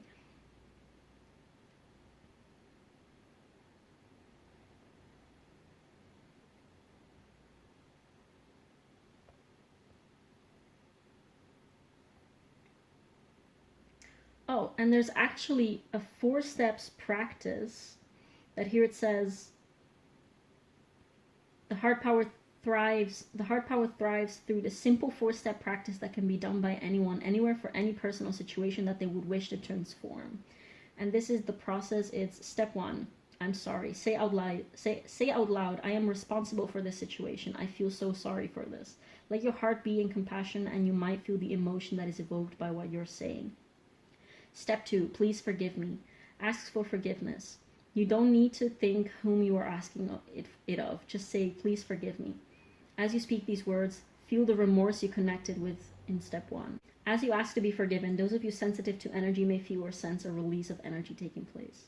Step 3, thank you. Say thank you. Again, it doesn't matter if you have a sense of whom or what you're thanking. Before you even say the words, you may already feel the gratitude that begins to pour through you. This will increase as you say the words. Step 4, I love you. Again, this will evoke a response in the soul, this time an outpouring of love. You may feel this consciously, but even if you don't trust that it's happening, just go with the process and say, I love you. Let yourself feel love as you say these words. Place your hands in prayer and relax for a moment. You have completed your healing process. Okay, so I did not expect that, but that was hella beautiful. Wow. Okay, so now that we have looked into these, we are going to look into the tarot for any specific messages from your higher self. That was that shuffle. For your higher self, for anything that they want you to know, anything that they want you to be aware of, anything that they want you to focus on, in order to heal whatever pattern it is that is blocking you currently from manifesting love into your life. Okay, so what does pile 2 need to know at this time? I guess if those cards will have to come out, they will. Do we have to take all of these? Okay, I guess we're just gonna take all of these. So, okay, so first we have the 5 of Cups.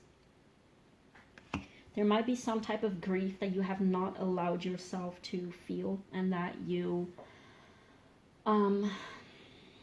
like that 4-step thingy that I just read to you, that might be definitely something. You can look it up, like Pono again, like screenshot it or something. You can look it up. It's a thing. It's not just from this deck or anything.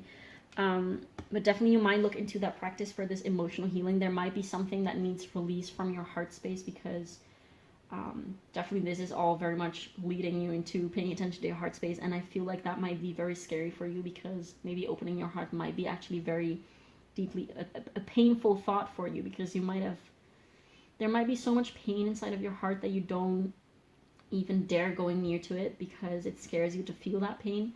But honestly, unless you allow yourself to feel that pain, there will be, like, if you allow yourself to feel that pain can actually flow through freely as it is meant to be doing. And it will not sort of like stagnate your heart. There is definitely a sense of a heart that is stagnating. And the reason why new love might not be able to flow in is because your heart space is so charged and so full of this old pain still. And there's not much room for anything else. First of all, because it just takes up a lot of your energy and maybe a lot of your thoughts as well. And if there's something that is sort of like constantly in your conscious awareness, then it's really hard for other things to make their way into your conscious awareness, as well as into your heart. Next, we have the Page of Pentacles. So yeah, that need of curiosity, of sort of like actually looking at things and nature and the world and other people with your eyes. Like, look at what is real. Be curious and be willing to learn about people and about yourself. Like, allow others and allow other people to show you parts of yourself as well. Next, we have the Ten of Swords, which is, yeah, also very painful, anxious energy. There's definitely a lot of, and again, it's not going into specific right now because I guess this is not what it needs to be. There's a lot of uncovered and just like deeply seated pain and anxiety and just like a lot of pain. You might be in need of a good cry, I want to say. There might be this feeling of emptiness also that's like seated, I want to say in your solar plexus, just below your heart and then like in your stomach. And that is sort of like a cover-up system to not feel that pain because your body is sort of like scared of feeling that pain. The thing is, your pain is not there to hurt you. It only hurts you if you don't let it flow. Like, if you don't allow a certain feeling to be, if you don't feel a certain feeling, if you don't let it be there, if you sort of like bottle it up and just like shut it down and I want to say knock it out and like sort of like put it in a little place and don't allow it to express itself, it will start getting turbulent. It will start like actually sort of like boiling and wanting to come out even more. And you will start feeling it in like very subtle ways until the moment that you actually allow yourself to feel it fully. And I feel like that might definitely be something that you have not allowed yourself to do. Which, yeah, you should allow yourself to have a good cry, to like punch a pillow or something if needed, like go sit in the car and scream. If you don't have a car, like go in a bathtub and scream. If you don't have a bathtub, then I don't know, just like scream into something. There's something that really needs release, and screaming, honestly, is a very good way of releasing things. It is very understandable that you might not want to scream just like in the middle of the city or something because people might think that you're crazy, unfortunately. But did I just turn this card around, or am I crazy? I don't know. But definitely look into a safe way to scream, I want to say. We have the Hanged Man. And this is all about stop trying. Okay, now that I say this, I'm thinking about my own tattoo on my arms that says, stop trying to define who you are and just be. But this, again, like, fun fact, this card is really all about stop trying to make things work and just allow answers and things to come to you. Like, this is really a card about not doing anything for a second. There was other cards that were talking about, I believe this Kairos card that was about, right now is not the time to act. It's actually the time to like take a break, slow down and relax and just stop for a minute and allow things to unfold for you. You don't have to be super controlling all of the freaking time. Things will happen as they need to happen, and if you have to force something to happen, then it's exhausting. First of all, it's exhausting to constantly have to control and micromanage and manage things and sort of like make them happen and sort of like always be constantly like holding things together. Just like allow things to fall apart. If things are meant to be falling apart, then they will. And if you're trying to keep them together, then you're just delaying the process. Now we have the Moon. This might definitely be an invitation for you to look a little bit more into your subconscious patterns and, I guess, be still. Also, I want to say, be still and sit with the universe. Perhaps actually like moon gazing it. That is way too many cards. We're not going to take all those. Actually sit and like stargaze and starbathe and just like look at the sky and just realize how much energy and how many things are at play that we cannot even see. Like, even with our bare eyes. Do I have to take these both? I guess. even with our bare eyes, there's so many things that we cannot physically see that are very much there. Imagine how many things we just don't know about life, and it doesn't have. So I realized, unfortunately, fortunately, I hadn't pulled many more cards since the camera stopped filming. But indeed, I realized just when I was talking about this card that the camera wasn't filming anymore. I was a little scared that it would just have not recorded any of this, and I was like, oh, okay, this is going to be tricky to repeat every single thing. Because when I'm reading cards, it's not that I'm actually using my brain. I don't. Most of the time when I've done a reading, I don't even recall what I said, because it's not like it's coming through me. Okay, so these are not. I'm just the vessel through which the messages are delivered. But fortunately, I was still talking about the moon, and then I only pulled 2 more cards. At least these 2 cards are present already. But yeah. I was, we can just do this for the sake of, just because that makes sense. So I was saying there's so many things that we don't see, that we can see with our bare eyes, and there's so many things that we don't know. And there are these like mechanisms at play at the universe that we're not aware of. And honestly, if we just allow them to come to us, if we allow the universe to come through to us with synchronicities, that's the only way. Like, if we force things, and if we always are trying to micromanage our life and micromanage ourselves and micromanage the universe, then yeah, things are probably not going to work out, because we're not surrendered to the divine, essentially. Then we had this, something that came to mind that I actually did not say the first round of filming this. Now I'm like anxiously checking whether it's still filming. There was this, I don't recall honestly who said this, but there was this sort of like little anecdote of, you know, when you're sitting somewhere and there's like a fly or a bee or a wasp or something just like bouncing constantly, like bzz, bzz, bzz, constantly against like a window, and the window's like open, like halfway open, and this little animal is sort of like buzzing against the window for like half an hour, exactly on the place where the window is closed. And you're like, honey, if you literally scoop up like 3 centimeters, there's the way out. And you can see it because you have a different perspective, because you're further away, because you literally have a different perspective than the bee or whatever it is that is like buzzing frustratedly against the window.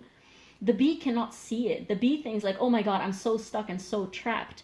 And I have to sort of like find the little space that I currently cannot find to like break free from this. Well, literally, if they would just like do this, they would be able to fly away. And you as a human sitting there, you can see it, but the bee doesn't see it. And that's essentially like the universe and our spirit guides and our angels. They have very much different, higher perspectives, broader perspectives on our lives than we do. We are that little bee that is sort of like going on about life just like this, like, why isn't it working? Why isn't it working? Why isn't it working? You know? Yeah, essentially that. Next we have, the Page of Pentacles was in reverse, by the way. We had the Page of Pentacles, and this card really told me to tell you the universe never abandoned you. There was another card that was talking about the fact that you might feel like you have to do everything alone, and the fact that you have to exactly like micromanage everything, because no one is going to take care of you, take care of it, I guess also take care of you, unless you do it. But that's not the truth. The universe always has your back. And if you don't believe that the universe has your back, then yeah, you're going to find all of the reason why that's not true. But if you do believe, and if you actually get in touch with that feeling of I am divinely supported, then it's much easier for the universe to actually support you. The same thing as the whole manifestation and gratitude thing. Like if you're, was that in Paimon that I said that?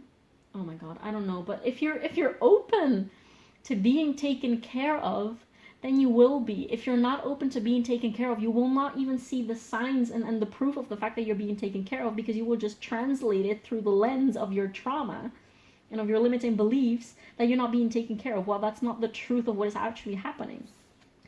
We had the 6 of Pentacles below the 10 of Swords, and we had the Page of Swords below the Hanged Man. So what the Hanged Man clarified by the Page of Swords really tells you is, like I was saying previously when I was filming this, that it's really interesting that this girl on this Page of Swords card is sort of like, she looks like she's putting on glasses, and it's really interesting that it had to come out below the Hanged Man, because it's like, if you actually stop for a second, like slow down to relax, if you stop for a second and let things happen for you and actually look for answers, like not look for, not go actively look for answers, but if you let answers come to you, if you look for the signs, if you look for the synchronicities, if you look for the positives of life, I want to say, if you look at all the ways that you can receive whatever it is that you want to receive, you will see things so much clearly. Like if you just stop for a minute, if you just stop for a second, it will literally feel like you're putting on new glasses with new lenses and be like, oh wow, I can actually see for the first time. And this Ten of Swords clarified by the Six of Pentacles really tells me that you might have this low-key, low-seated, covert anxiety that you have. It's much related to the belief of nobody can actually love me for me, nobody can actually like me, nobody can actually give as much as I need, or like give to me because they think I'm worthy. There's this sense of unworthiness and of nobody's ever going to like me or love me for me, and that is most likely some type of like childhood pattern, childhood trauma that is still influencing you. So that might definitely be something that you might need to look into together with the whole heart chakra healing thing. Below the Page of Pentacles, we have the Six of Wands.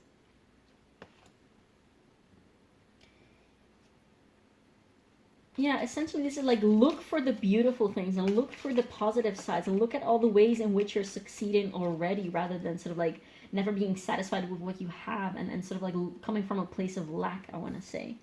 The Five of Cups is clarified by the Seven of Swords. Yeah, you don't trust yourself with your emotions. You don't trust yourself in going into your emotions. But the thing is, look at how beautiful this card is.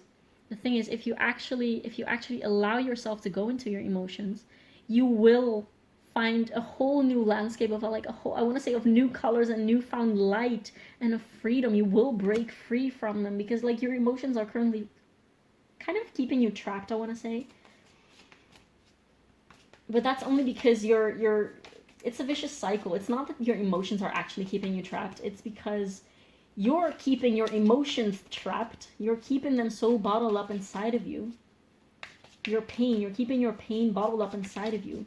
And that's the very, very feeling that is sort of like rippling outside of you as well. And that's the very feeling of trappedness that you feel, like your emotions feel trapped, if that makes sense.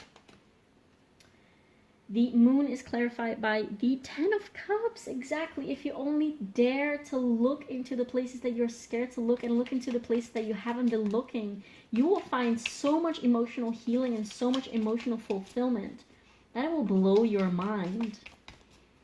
This is really saying like the Moon is all about the subconscious and all that is hidden. And again, this reluctance to look into, I guess, the pain that is bottled up inside of your heart, I want to say. If you allow yourself to actually feel those things and to look into those things, there will be so much healing and potential and strength. Do I have to take this card? I think so. We have the Four of Wands. Exactly. This is the 1111 card, which is coming right below the card that told you you're not alone. The universe actually has your back. Do you see how fucking amazing? Sorry. Do you see how freaking powerful this is? Oh my god. And on the bottom of the deck, we have Temperance. This is the card of... I saw David Bowie for a second. I know this person looks nothing like that, but for some reason, that just popped into my mind. But this is the card of like divine guidance and spirit guides. This is always the card that says you like things are being woven for you. So trust. Things are being woven for you. You literally have like spirit guides that probably have been wanting to communicate with you, but if you're not even open to receiving those things, then yeah, they will not be able to come through to you. Whew. Okay, that was intense. Yeah, it's still filming. I want to take some advice for you. Not intense in a bad way. Like I love doing these. I love intensity. So what do we have for pile 2? What do we have for pile 2? Some advice for pile 2 from your higher self, pile 2. What does your higher self want you to know? Service. I feel good when I can help others. Help others because it feels good, not because you think that they will like you better. Serve and give to people because you love to do that, because like come from a genuine place. Don't be scared to show the real you either. Don't be scared to give, but give for the right reasons. What else do we have for pile 2? We have freedom. I possess the power and the free will to create my own happiness. Exactly. I feel called to take one more for you.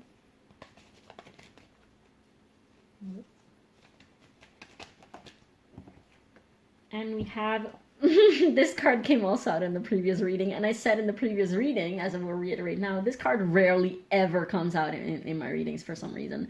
There are some cards that come out very often, but this one I might have seen it like once or twice before in my like YouTube readings.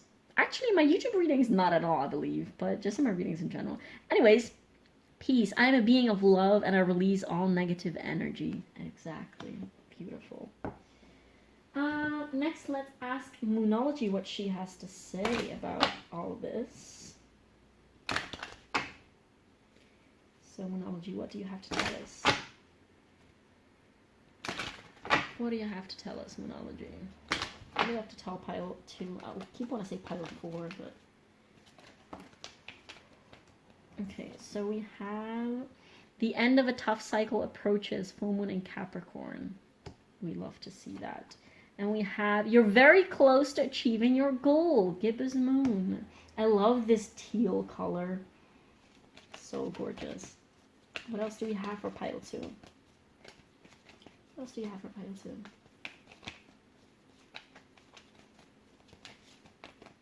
What else do we have? We have confidence is your key to success. And we also have emotions are running high, supermoon, exactly. Oh, and also on the bottom of the deck we have full moon and Gemini. The answers you need are coming. So again, trust. Now I want to take some of my own channel messages. Jack. Anything that you might need to focus on. I feel like these are coming from your spirit guides in specific. What do you got for pile 2? What do you got for pile 2? What do you got for pile 2?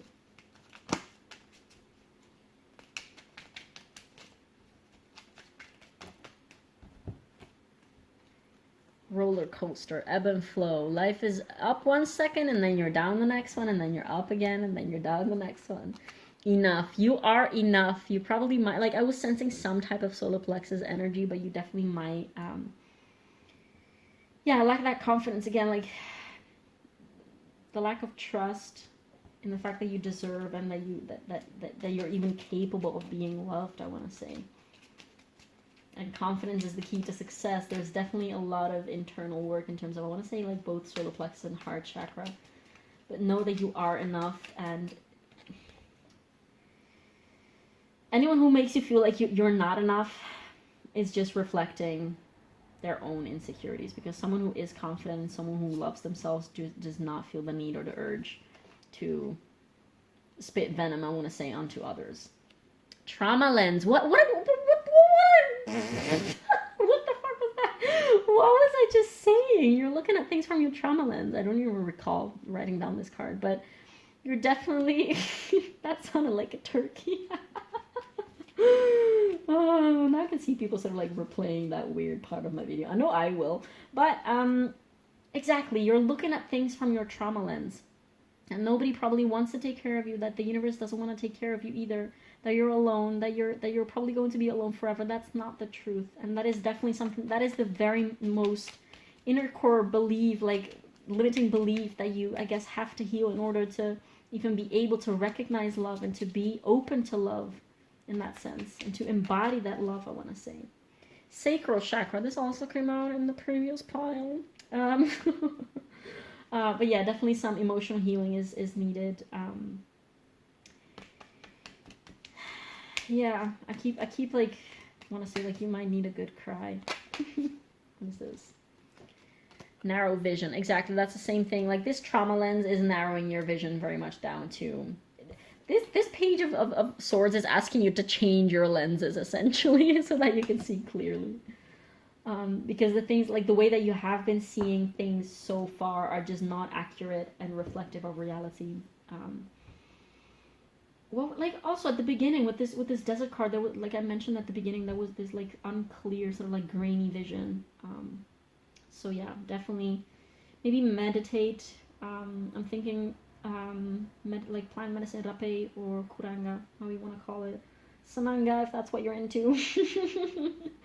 I think those things might help. Otherwise, just using things like crystals and essential oils for the third eye to sort of like liberate and cleanse the third eye and have clearer vision. Clary sage in specific is very good for that.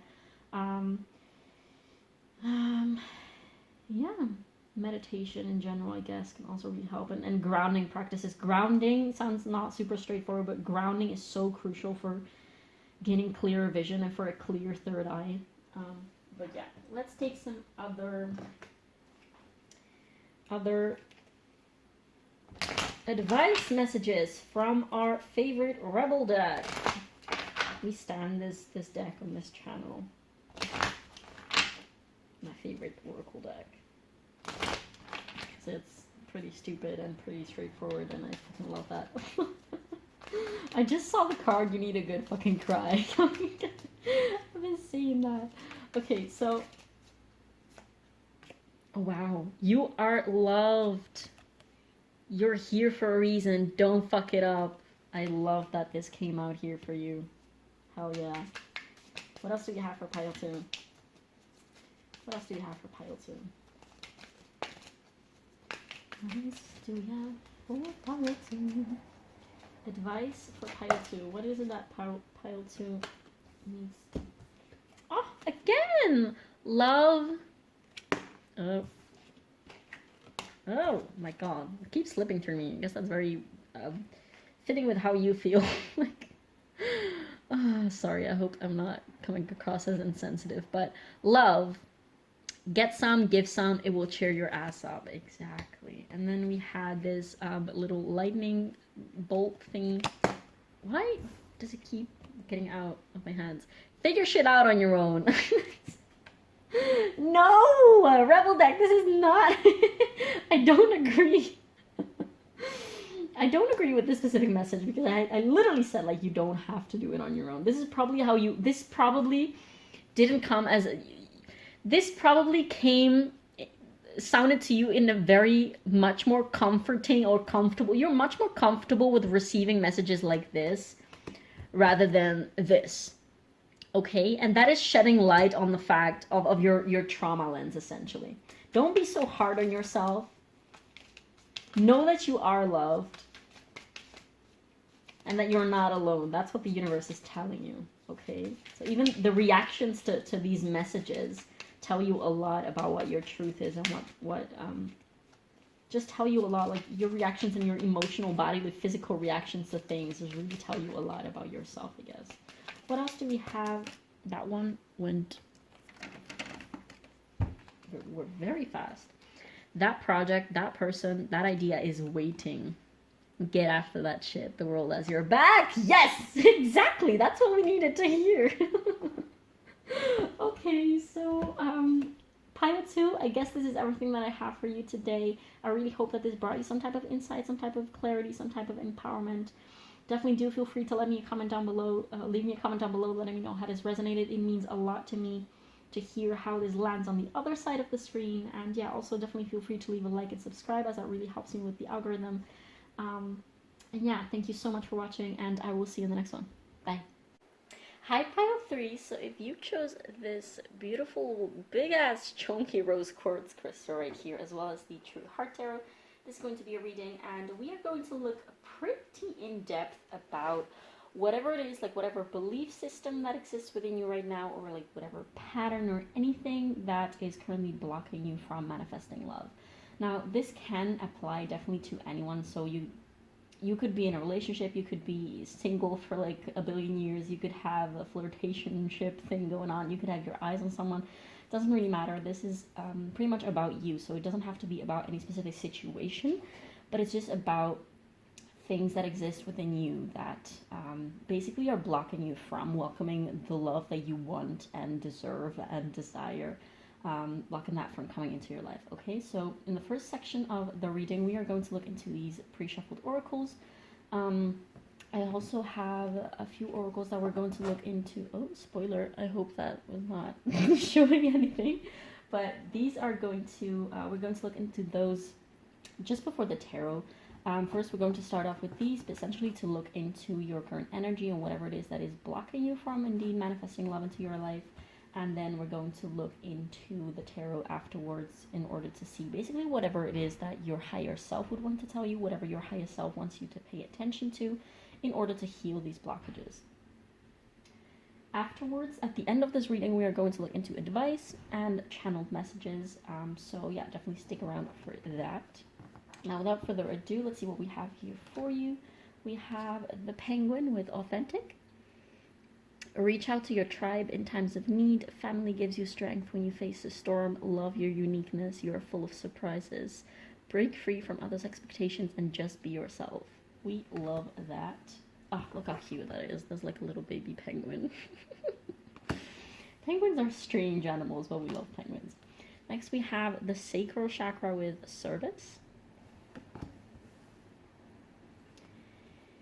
Next, we have the King archetype with number 12. Actually, want to put this like that. Then we have the Warrior with number 10. Then we have the Root Chakra with Soulmate. Next, we have Free Will, Get Out of Your Cocoon. And then we have Jupiter with Abundance and the number 7. And finally we have from the Kali Oracle deck, Vishvamata, I believe, if you say that correctly, with number 2. Okay, so I love the color consistency throughout the spread. Very satisfying. First of all, I always have the like weird size just before starting a reading.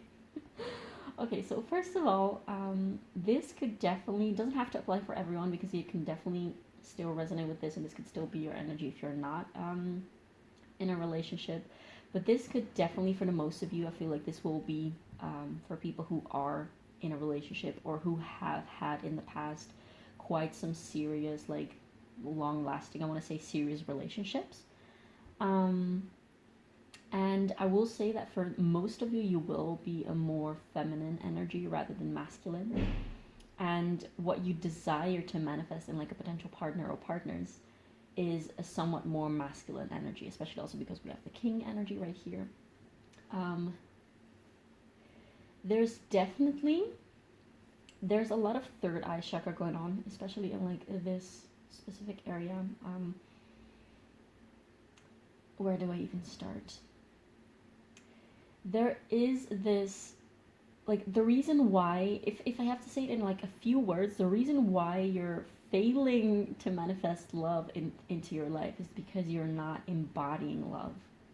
Because there's things that are sort of occupying your space, like your internal energy and your internal space, that are fighting love, I want to say. That are the opposite of love, that are just not leaving space for love. So, like, very, very straightforwardly, the reason why, like, in order to be able to manifest love into your life, if there's indeed, like, relationships that are sort of, like, blocked from actually coming into a space of love, and that are sort of not into their greatest potential, like, not shifting into their greatest potential, the reason is, I'm struggling to come out of my words, but the reason why that is not happening for you right now is because you're not being love. And this is actually pretty simple. Like, of course it's not super easy because it takes a lot of, first of all, a lot of like personal willpower and of determination. But that shift that you have to make into being love is actually something that is very, like, you probably always look on the outside of you and on the outside of your relationship what is exactly going wrong.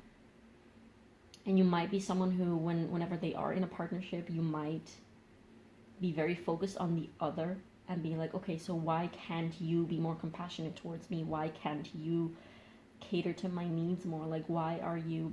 This card specifically, the soulmate card, is about this man. Essentially, they're about, I guess, to leave, to go either on a trip, on a journey, it doesn't matter, but they're about to leave again. And they sort of expect their partner, their female partner, to say, to like sort of turn on them and basically be like, why are you doing this to me? Like, why are you always leaving me behind and things like that? Like, this man is about to leave and he expects to be met with resistance to him leaving again. But by his surprise, his woman actually says, instead of saying like, why are you doing this to me? Or why are you leaving me behind again? Instead of that, she says, I love you. And he's basically completely disarmed because he was ready to sort of like go into a fight with her about, you know, my needs, your needs, why can't you understand me? No, why can't you understand me? That kind of dynamics. He's completely disarmed and sort of like his arms, literally his arms will like drop and he's like completely baffled and speechless. And he sort of like embraces her and just holds her and he's like, this was the freedom that I've been looking for. It's not actually going, like, actually physically going, traveling and physically being parted from you, because that's not what this is about. But the freedom that I was looking is found in love. Like, you might feel like your partners or the people around you never understand you, or that they don't want to take care of you properly, that they can't caretake for your needs. And there might definitely be some truth in that. So it's definitely like important to surround yourself with people who can understand you, or are willing to understand you, who want to understand you, and who want to take care of you. But there's really a need for you in this case scenario to sort of like transcend the physical realm. And I'm not saying this in a spiritually bypassing way, because I'm the first person, personally speaking, I will be the first one to say, like, no, you don't have to sort of like neglect and ignore your physical reality for, you know, spiritual truths and like higher stuff. Like, no, we're human for a reason. You can't just like neglect your human parts and your human needs and your human emotions and your human body and just the physical human material 3D things. Like, you should not be ignoring those. But definitely, like, especially if this is your energy, you might be someone who is already quite aware of what I'm about to say, perhaps. If this doesn't resonate, like, remember, only take what resonates. If this doesn't resonate at all with you, it might just not be a reading. Like, you might... If this, what I'm going to say in this reading is just sounding like utter bullcrap, then yes, you should not take this message. If you feel like you should be focusing on your physical reality, then you should absolutely do that. But the people for whom this reading is meant are the people who literally will understand and sort of like be able to grasp the layers of truth that is in I guess in this spread, and then I'm translating to you into human words. But there's this need for you to sort of like move from the lower chakras and like emotional neediness, I want to say, from a space of lack. There's a lot of solar plexus chakra as well, and there's a lot of, probably in your relationships, there's a lot of ego play. Like, there's a lot, your ego comes out very easily, and that of your partners as well. Of course, like, ego battles with ego. Why did I say ego? Ego battles with ego. There's no battling of the ego if one of the two people is not in their ego. And that is the whole point. Like, you can't go into a place of love from a space of ego. So you have to be the first one to drop that ego, so that the ego of the other person doesn't have any place to land in, if that makes sense. Like, if you drop your ego, if you sort of like drop all of that ego power play, and you just drop into your heart space, and in I guess like in your third eye, in your highest chakras, technically speaking, like vibrationally speaking, the heart chakra is, you could consider that as a higher chakra. But if you give up the fight, if you give up the fight from an ego place, and your partner or like the person that you're sort of battling with or like fighting with is met with that, I guess, non-ego space. There's nowhere that their ego can attach to and lash on. Does that make sense? Because if you respond with ego, then yes, both egos are going to sort of like feed off of each other and sort of like fire into fire and just like make this huge bonfire and sort of like gets out of your hand both and then out both of your hands, and it literally leads nowhere other than more ego plays. And you probably are aware of this. I want to say you probably are very, very much aware of this. Like, you might already be someone who has a quite woke third eye, I want to say. But instead of trying to fight their ego with more of your ego, like the only way that you can fight the ego is by not playing that same game. Like, you can't fight or like battle the ego, like win over an ego by using your own ego. Like, ego is ego is ego is ego, okay? So like there's no winning. Everybody loses when you act from a place of ego. The ego leaves no room for like resolve and for peace and for love and for healing. That's not what the ego is about. The ego is about self-preservation and self-defense, the ego basically closes things up. The ego sort of like, it wants to keep you safe. And of course, like the ways in which the ego tries to keep you safe are questionable, I want to say. The ego will try like a billion different ways. Like, if you find that one specific way of approaching a partner is not working, then you might try the other thing, and then you might try the other thing, and then you might try the other thing. But it doesn't matter, because it all comes from ego. So you have to stop that ego play altogether. And of course, you literally, you don't have any control about how your partner responds, how a potential partner responds. But that is also not the point. Like, if you get angry, if you get resentful, if you start screaming and shouting and basically unleashing that Mars warrior energy, how you treat others is how you treat yourself. Okay, so if you, instead of going into that Mars warrior fighting ego play energy, like, that is something that you're doing to yourself if you do that. Of course, like, it also has effects on your partner. Because of course, like, especially if you are in a situation in which you are sort of like, I guess, arguing or fighting or bickering between two people, like, that is a very like mutual energy exchange, essentially, that is sort of like feeding off of each other and enforcing each other. But you're doing that to yourself as well. By even partaking in those games, you decide to take part in that game.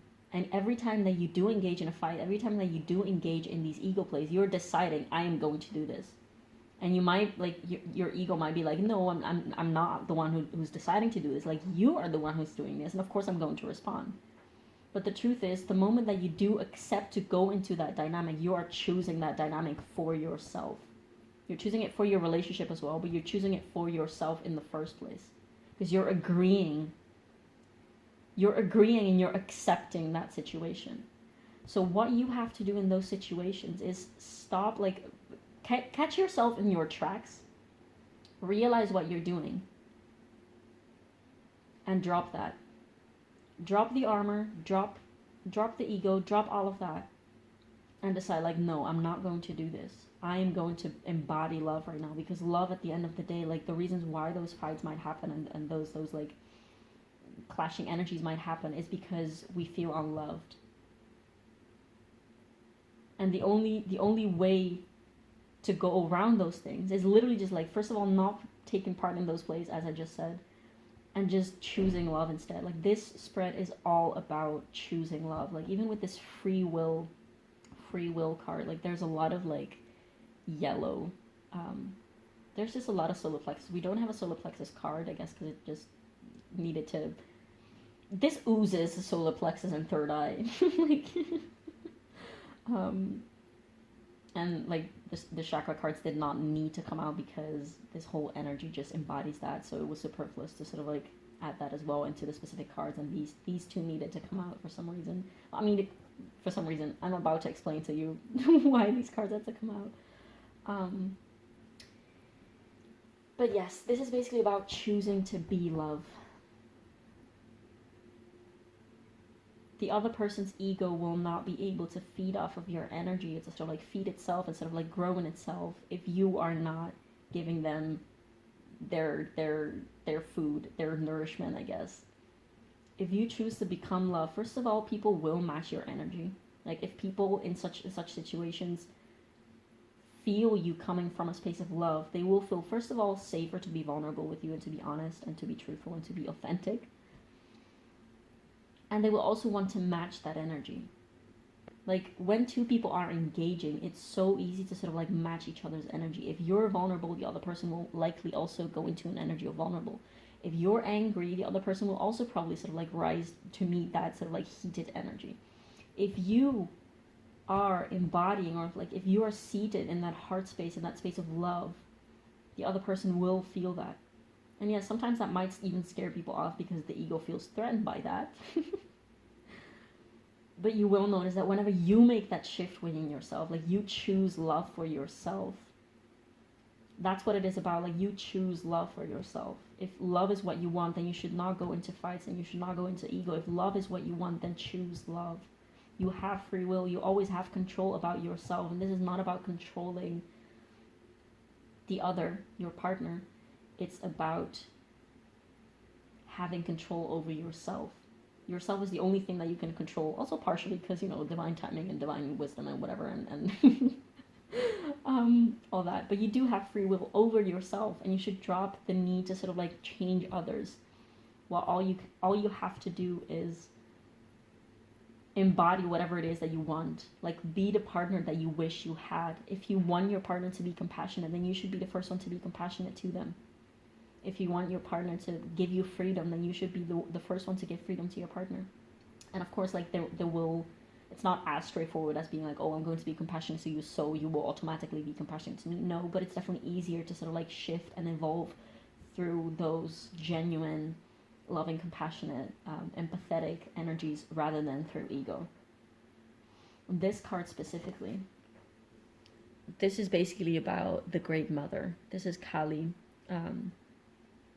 This card specifically is about, like, she does have two like baby earrings, and this is sort of like an invitation of approaching your partner and whomever it is that you're having trouble with, like a child would to their mother. So like with authenticity, with vulnerability, and with expectations of positive outcomes. Like if you confront a partner with the expectation of things going wrong and of things going downhill, then you already are in that energy of like, I'm ready to fight. If you go into that space of confrontation with your partner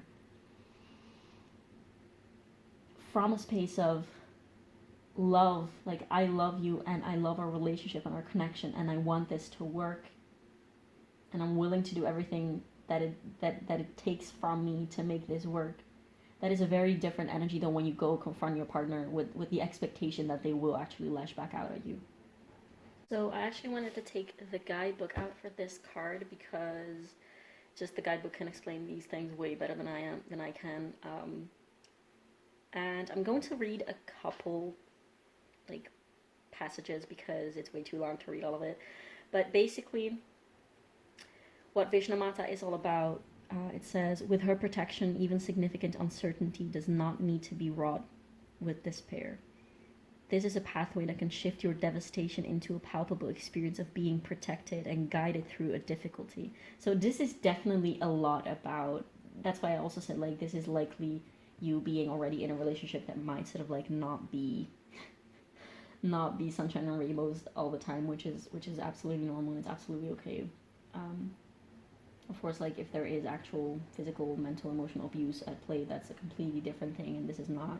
You should not be looking into tarot readings for that, so I'm not reading for that specifically. But yeah, this is definitely a lot about like confrontations and difficulties between two people. Like this is definitely very much the energy of this pile. That's why I said like this is likely that you are already in a relationship, or this might be just past energies that you have been dealing with in a lot of relationships. Trust where you're being led. Grace shall come from this.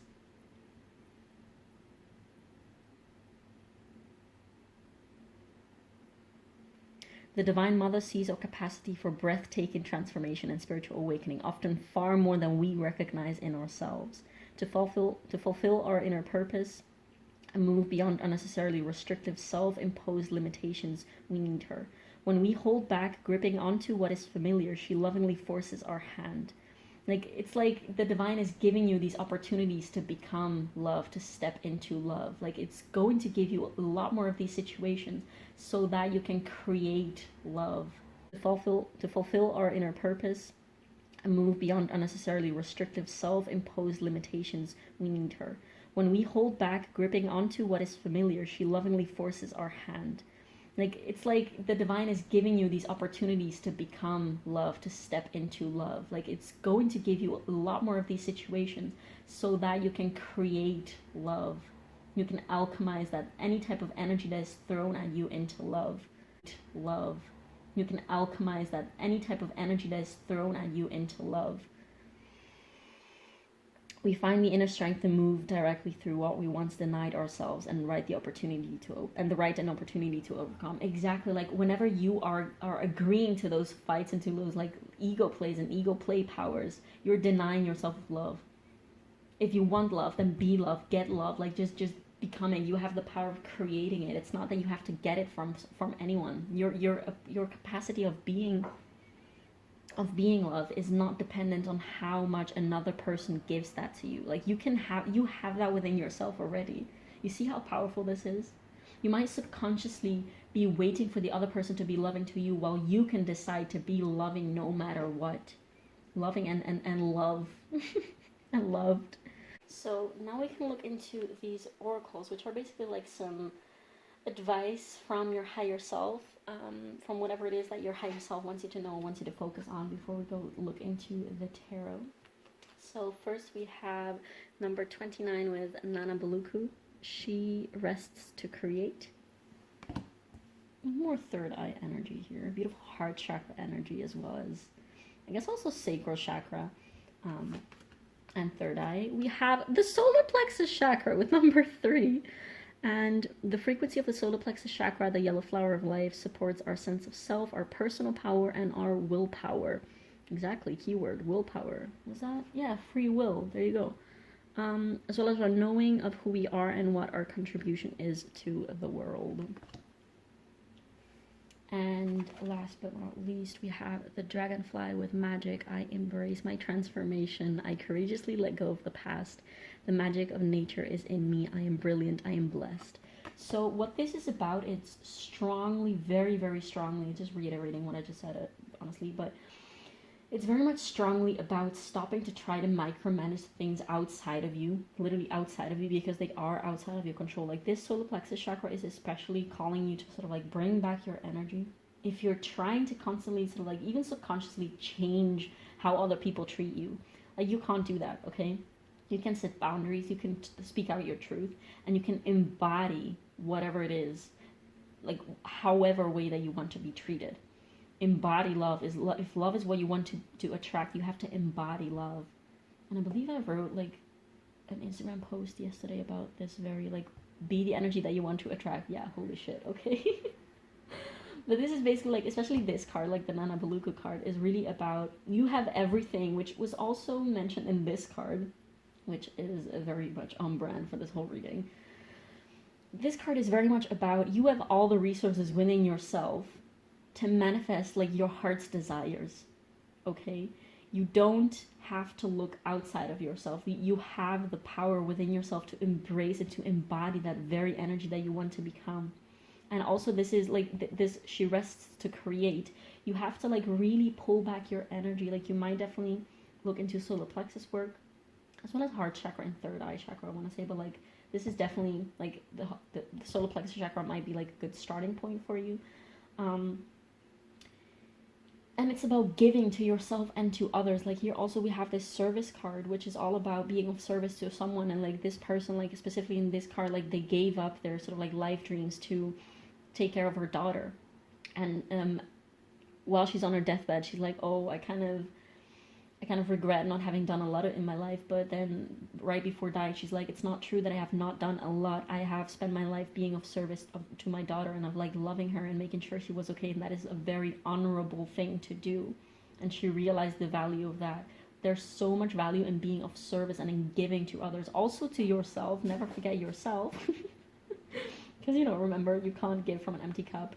But this is definitely all about, like, become who you want, be the change you want to see in the world, like, become the partner that you wish you had. And of course, then afterwards, it's going to be up to your partner to match that energy. But if you're going to keep, like, play small and stay small and stay in that energy of ego place, then yes, then what do you expect? Like, your partner is not going to match you with higher energies. I mean, unless they are doing the work that you might be currently wanting to do, of course. But, you know, I mean, it's amazing if the both of you can do that. But sometimes, like, do that together. But sometimes it really needs one to sort of, like, get out of the loop of ego plays.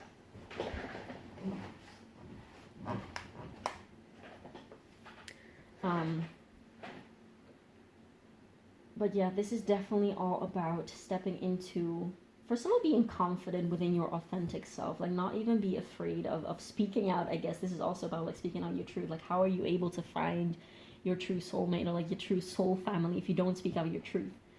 Your voice is one of your easiest and most quickly accessible ways of expression. That is the most, like, I guess, easy for others to pick up on, if that makes sense. Like, human language is one of the main communication forms. So if you're not going to express your authentic self through that, then how do you expect other people to, like, find you, like, like-minded people to find you? But this is definitely very much about being compassionate towards yourself, but also towards others. Like, the way that you treat yourself is the way that you treat others, and the way that you treat others is the way that you treat yourself. If you're compassionate towards others, it might be very much easier for instance, well, of course, that's not entirely true, because some people have a lot of, it's very easy to be compassionate towards others, but being super hard on yourself. But of course, it's a process. But if you do that with conscious awareness, then it's much easier to look into, like, the discrepancies. Like, treat yourself as you would want to be treated by others, and treat others how you would want.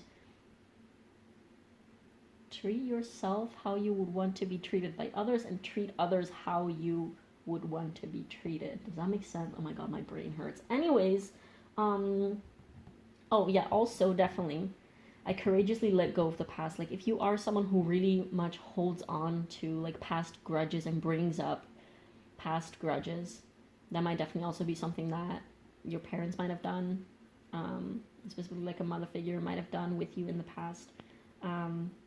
Let go of what is not yours, especially also with the solar plexus chakra. That is something that I just heard. Like, let go of what is not yours. Like, look at your values and, like, your inner world, and just pick apart. Be like, okay, so what is mine and what isn't?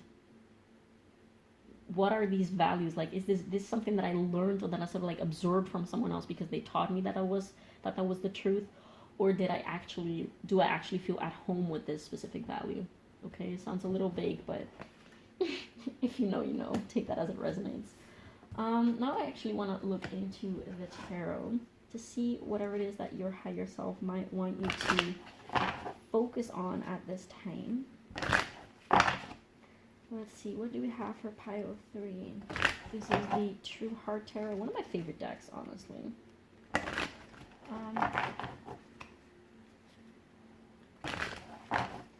Let's see what your higher self wants you to... It's way too early when we're not ready to take cards yet. What your higher self wants you to focus on, wants you to be aware of. Okay, so what do you have for pile 3? From pile 3's higher self. Okay, so first of all, we have Judgment. Starting off strong.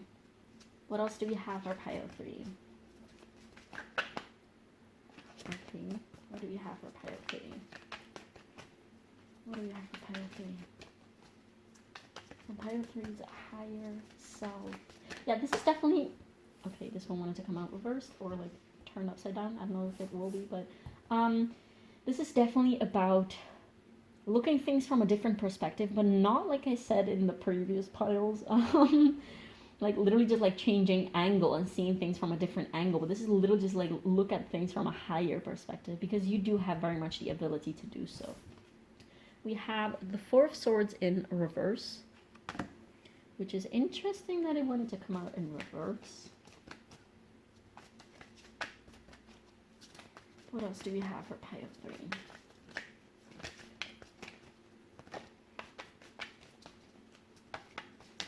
What do we have for pile 3? We have the Ace of Cups.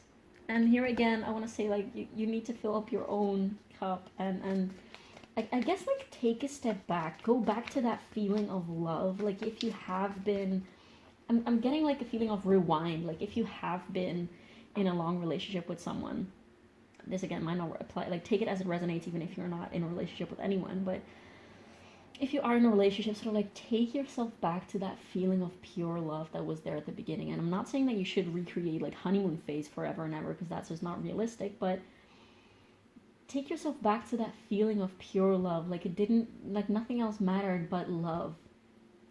And that's the feeling that you have to go back to. Like you have experienced this pure love before and you can recreate it again. And you have that power to take yourself back there. What else do we... Okay, we have the Page of Pentacles, and we have the Emperor, Aries energy. Oh, the Emperor and the King are basically very similar energies. So that is interesting. I want to take one more. We're going to take clarifiers. What else do we have for... No, that's way too many. What else do we have for pile 3? What else do we have for pile 3?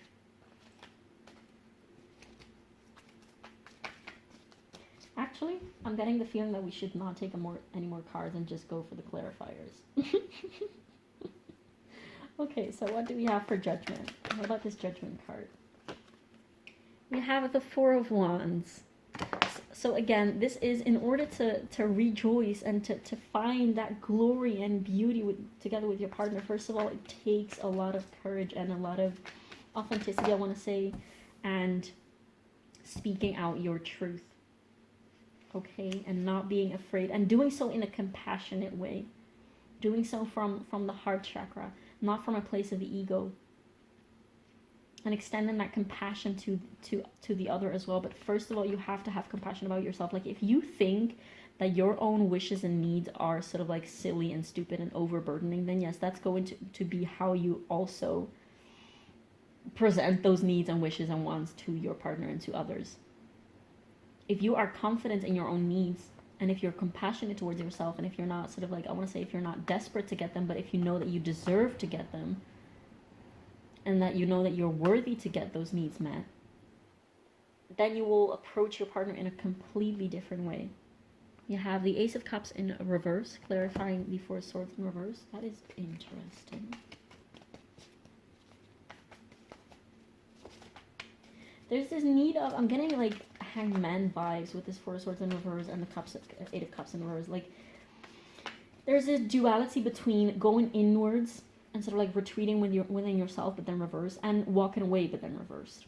This is telling me, like, if you have been sort of like wondering, like, should I, break up with this person, or should I walk away, or should I actually, like, fix myself, like, fix my shit and do whatever.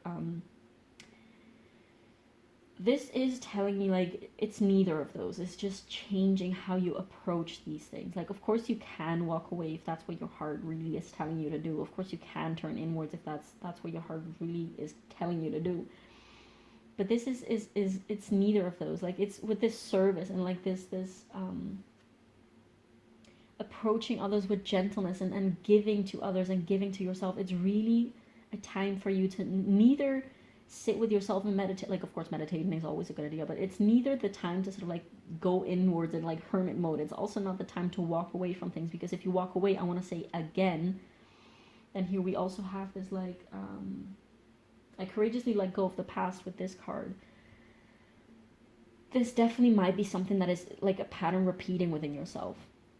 And again, it's something that is repeating within yourself, and like you might be attracting the same scenarios over and over again, unless you heal that specific pattern within yourself. And how do you do that? By becoming love, by choosing to be love, and choosing to give love, and choosing to be in that space of love in the first place.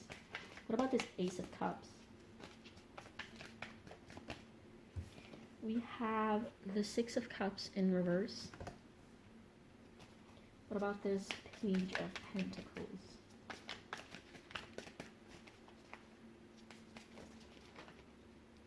We have the Nine of Pentacles in reverse. This is definitely a lot about taking a step back. Like, take a step back. What about this Emperor card? We have the Nine of Cups. And on the bottom of the deck, we have the Five of Pentacles in reverse. And what do we have below that? We have the Four of Cups and the Chariot. And the Six of Pentacles below that. But this is just giving me vibes of, like, take a step back. Take a step back. Also, I want to say, like, inner child healing, like, bring love into past memories that might have hurt you. Understand why those things had to happen. And find compassion for yourself. Find compassion for your own mistakes. Because unless you find compassion for yourself, for your own mistakes, you're going to, like, harbor resentment for other people's mistakes and be sort of, like, uncompassionate and ununderstanding, like, not understanding towards other people's mistakes. While you certainly want people to be understanding and forgiving for your mistakes.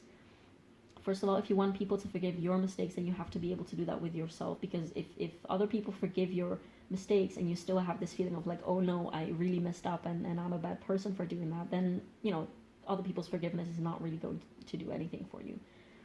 And again, if you want people to be forgiving towards your mistakes, you should also be able to forgive other people's mistakes. It's about this, like, give and take.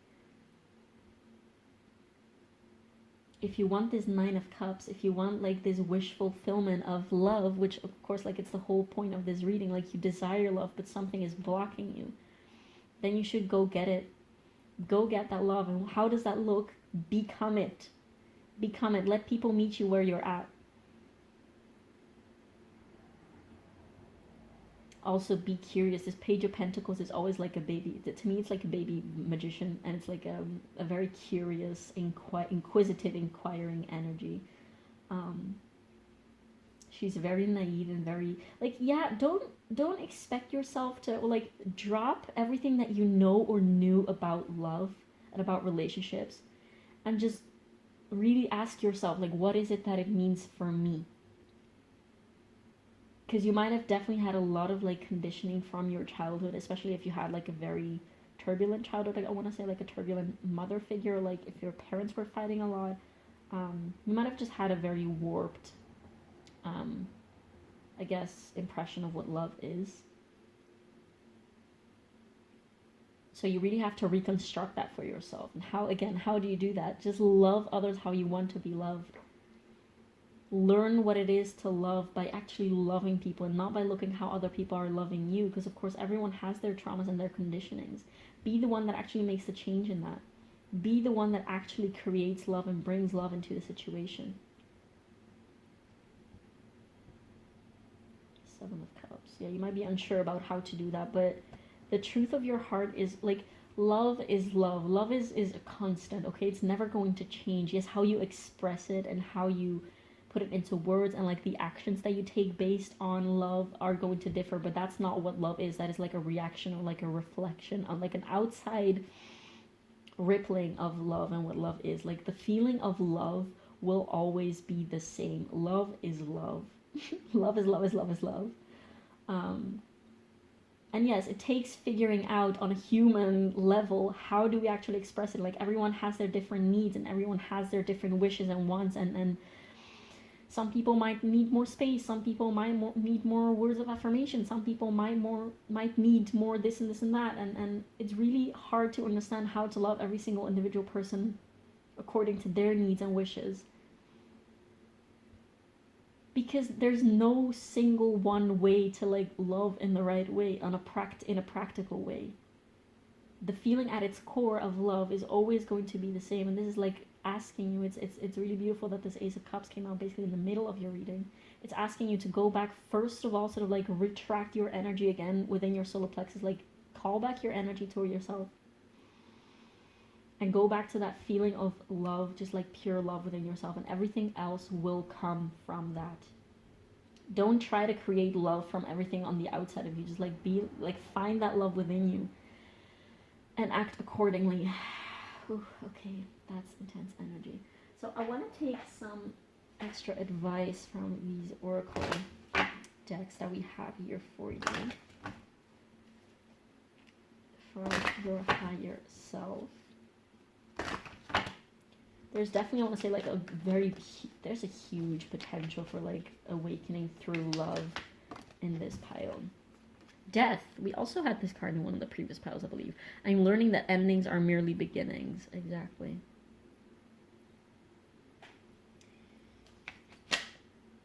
So if you actually are in for like a breakup, this will differ for everyone. If you are in for a breakup, like be aware of the fact that it's not like failure or an actual ending or that you have failed something. It's just making room for better energies, I guess. I'm not saying that you should break up with your current partner. Like, that's up to you. That's completely up to you. This is not also what this reading is about, but especially like if this card is coming out, some people might need to hear this. And sometimes bringing like change and transformation within a relationship doesn't even necessarily have to mean an actual breakup. That will differ for everyone, so I'm not going to like give you any unsolicited advice on that, because the cards also are not talking about that. But yeah, just don't be afraid of change and of the death, scorpionic energy, I guess.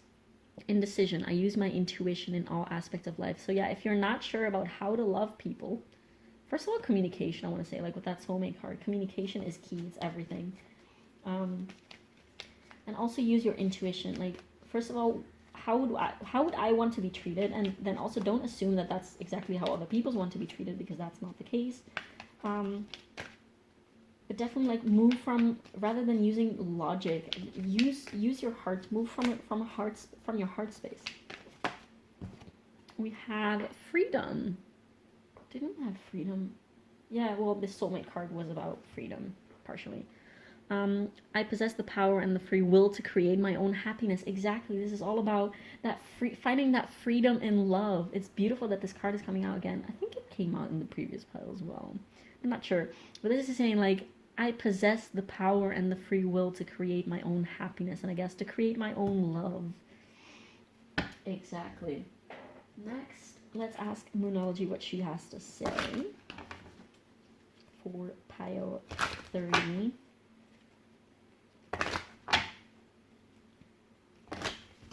Okay, what do you have for pile 3? Advice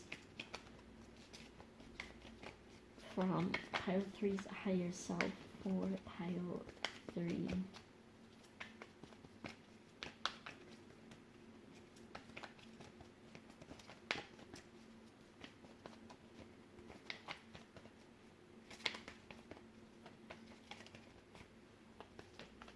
No advice at all? Ah! Okay. Oh my god, we have it again. Don't let your past hold you back. South Node. Exactly. So there's definitely some of you that might be needing to do some inner child work, I want to say. But yeah, just be aware of how the past is sort of like influencing your current behaviors and values and attitudes, I want to say. Then we have Aries energy again, with it's time to take action, new moon in Aries. I'm going to take these back. I'm going to pull one more. One more wants to come out. And then we're going to go to channel messages from your higher self, as well as the Rebel deck, which we stand the Rebel deck on this channel. Oh, don't let pride get in your way. Full moon in Leo again. Like, don't let the ego win. Don't let, you might definitely have like a lot of fire placements. Don't let ego get in your way, and don't let ego get in the way of love, I want to say, because ego is definitely, I want to say an enemy of love. Okay, so, because again, the ego often acts from a place of fear, which is the biggest blockage to love. So what other messages do we have for pile 3? What does pile 3 need to focus on? What does pile 3 need to be aware on? What should they work on? Okay, what do we have for pile 3?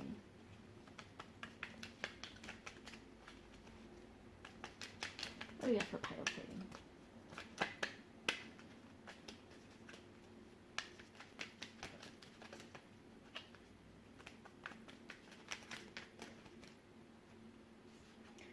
Out of touch. First thing that came to mind is out of touch with your heart. Get back in touch with your heart. Maybe meditation is actually something that you might need to do with that. Do some like self-care practices to get back in touch with your heart, with the truth of your heart. Excess. This might be an excess. Like I'm getting again that fiery Aries energy. Like as soon as that card popped out, I saw sort of like excess of like pulling your energy outwards, and the candle just blew out. But pulling your energy outwards towards another person and trying to make that person change, or like make that person see things that you want them to see, which you can't do that. I mean, take that as it resonates, that excess card that might ring a bell for you specifically in other things. You will know how that applies to you. There's definitely an excess of outpouring energy, which also the cards have told you just now. So you really need to pull back your energy towards yourself. Alternative, exactly. Like look for an alternative way of doing things that you have been doing up until now. And I think it's been pretty clear of what these cards have been telling you to do. So, yeah. What else do you have? Does this need to come out? Okay. We have surrender. Exactly. Surrender the task and surrender the task of controlling your outer world, because you can't do that. Surrender to, I want to say, to the power of love. And being compassionate doesn't make you weak. I felt the urge to say that. Being compassionate doesn't make you weak. Astrology. Look into your, I want to say, Mars sign, and like perhaps even in your partner's Mars sign. That might be interesting to look into. Busy. Okay. I got like, okay, so with this I'm getting like, you might have an avoidant partner. That's the first thing that came to mind. It was like, right when I read that word, it was like sort of like a blank silence afterwards that, within me, I want to say, just like in my head, in my consciousness. They might be very, very much avoidant, and this might also come back to this excess energy of like you sort of like trying to stop making them avoidant and like try to pour more energy into you, but that is going to give you the complete opposite reaction. First of all, it should not be like, if your partner needs space, then they get to have that, whether that comes from like a healthy boundary setting or an actual like escapism thing. Like you can't do anything about that, and the more you push, the more you will make them want to hide from you. If you retract your energy, paradoxically speaking, they will actually feel more prone to come towards you. If you retract your energy and stop and drop sort of like the fight of making them come towards you. I feel like I want to take one more, maybe, or was it just shuffling because I like shuffling? I think that's it, actually. We're not just gonna take these anymore. And then we're going to take some of the Rebel deck cards to see what your higher self wants you to stop doing anything. So what do you have for pile 3? From pile 3's higher self.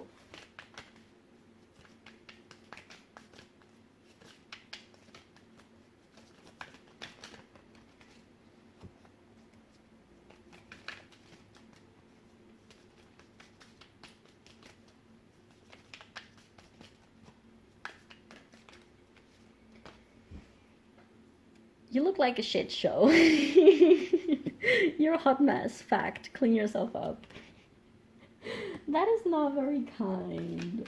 But maybe this is just an invitation of like doing self-care. I don't know if I mentioned this already, but like taking care of yourself, filling up your own cup, so that first of all, you can feel more worthy and more awesome within yourself. And so that you have more energy to actually like deal with things in a healthy and productive way. So like take care of yourself, definitely, physically and metaphysically. What else did we have?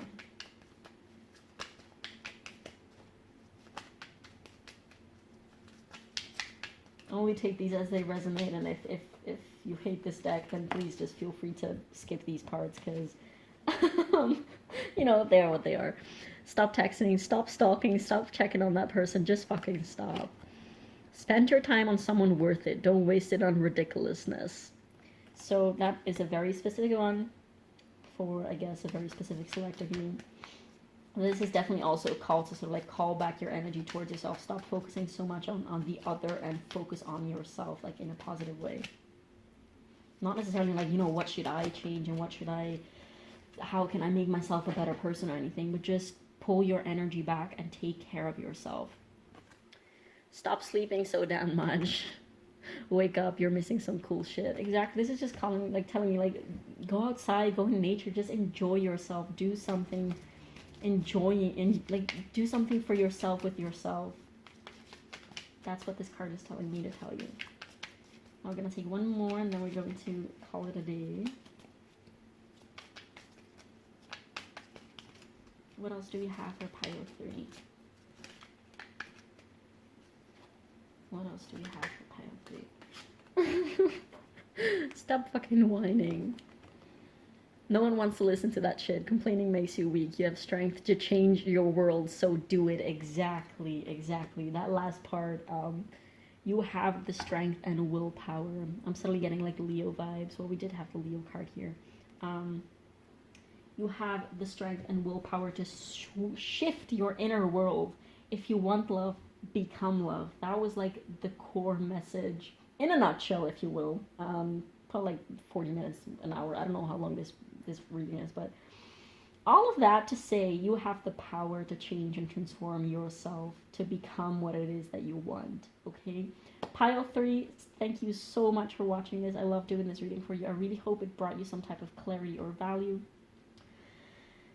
Definitely do leave me a comment down below letting me know how this resonated, as it means the world to me to know how these readings land on the other side of the video. And also definitely feel free to leave me a like and subscribe, as that really helps me with the algorithm. And thank you so much for watching, and I will see you in the next one. Bye.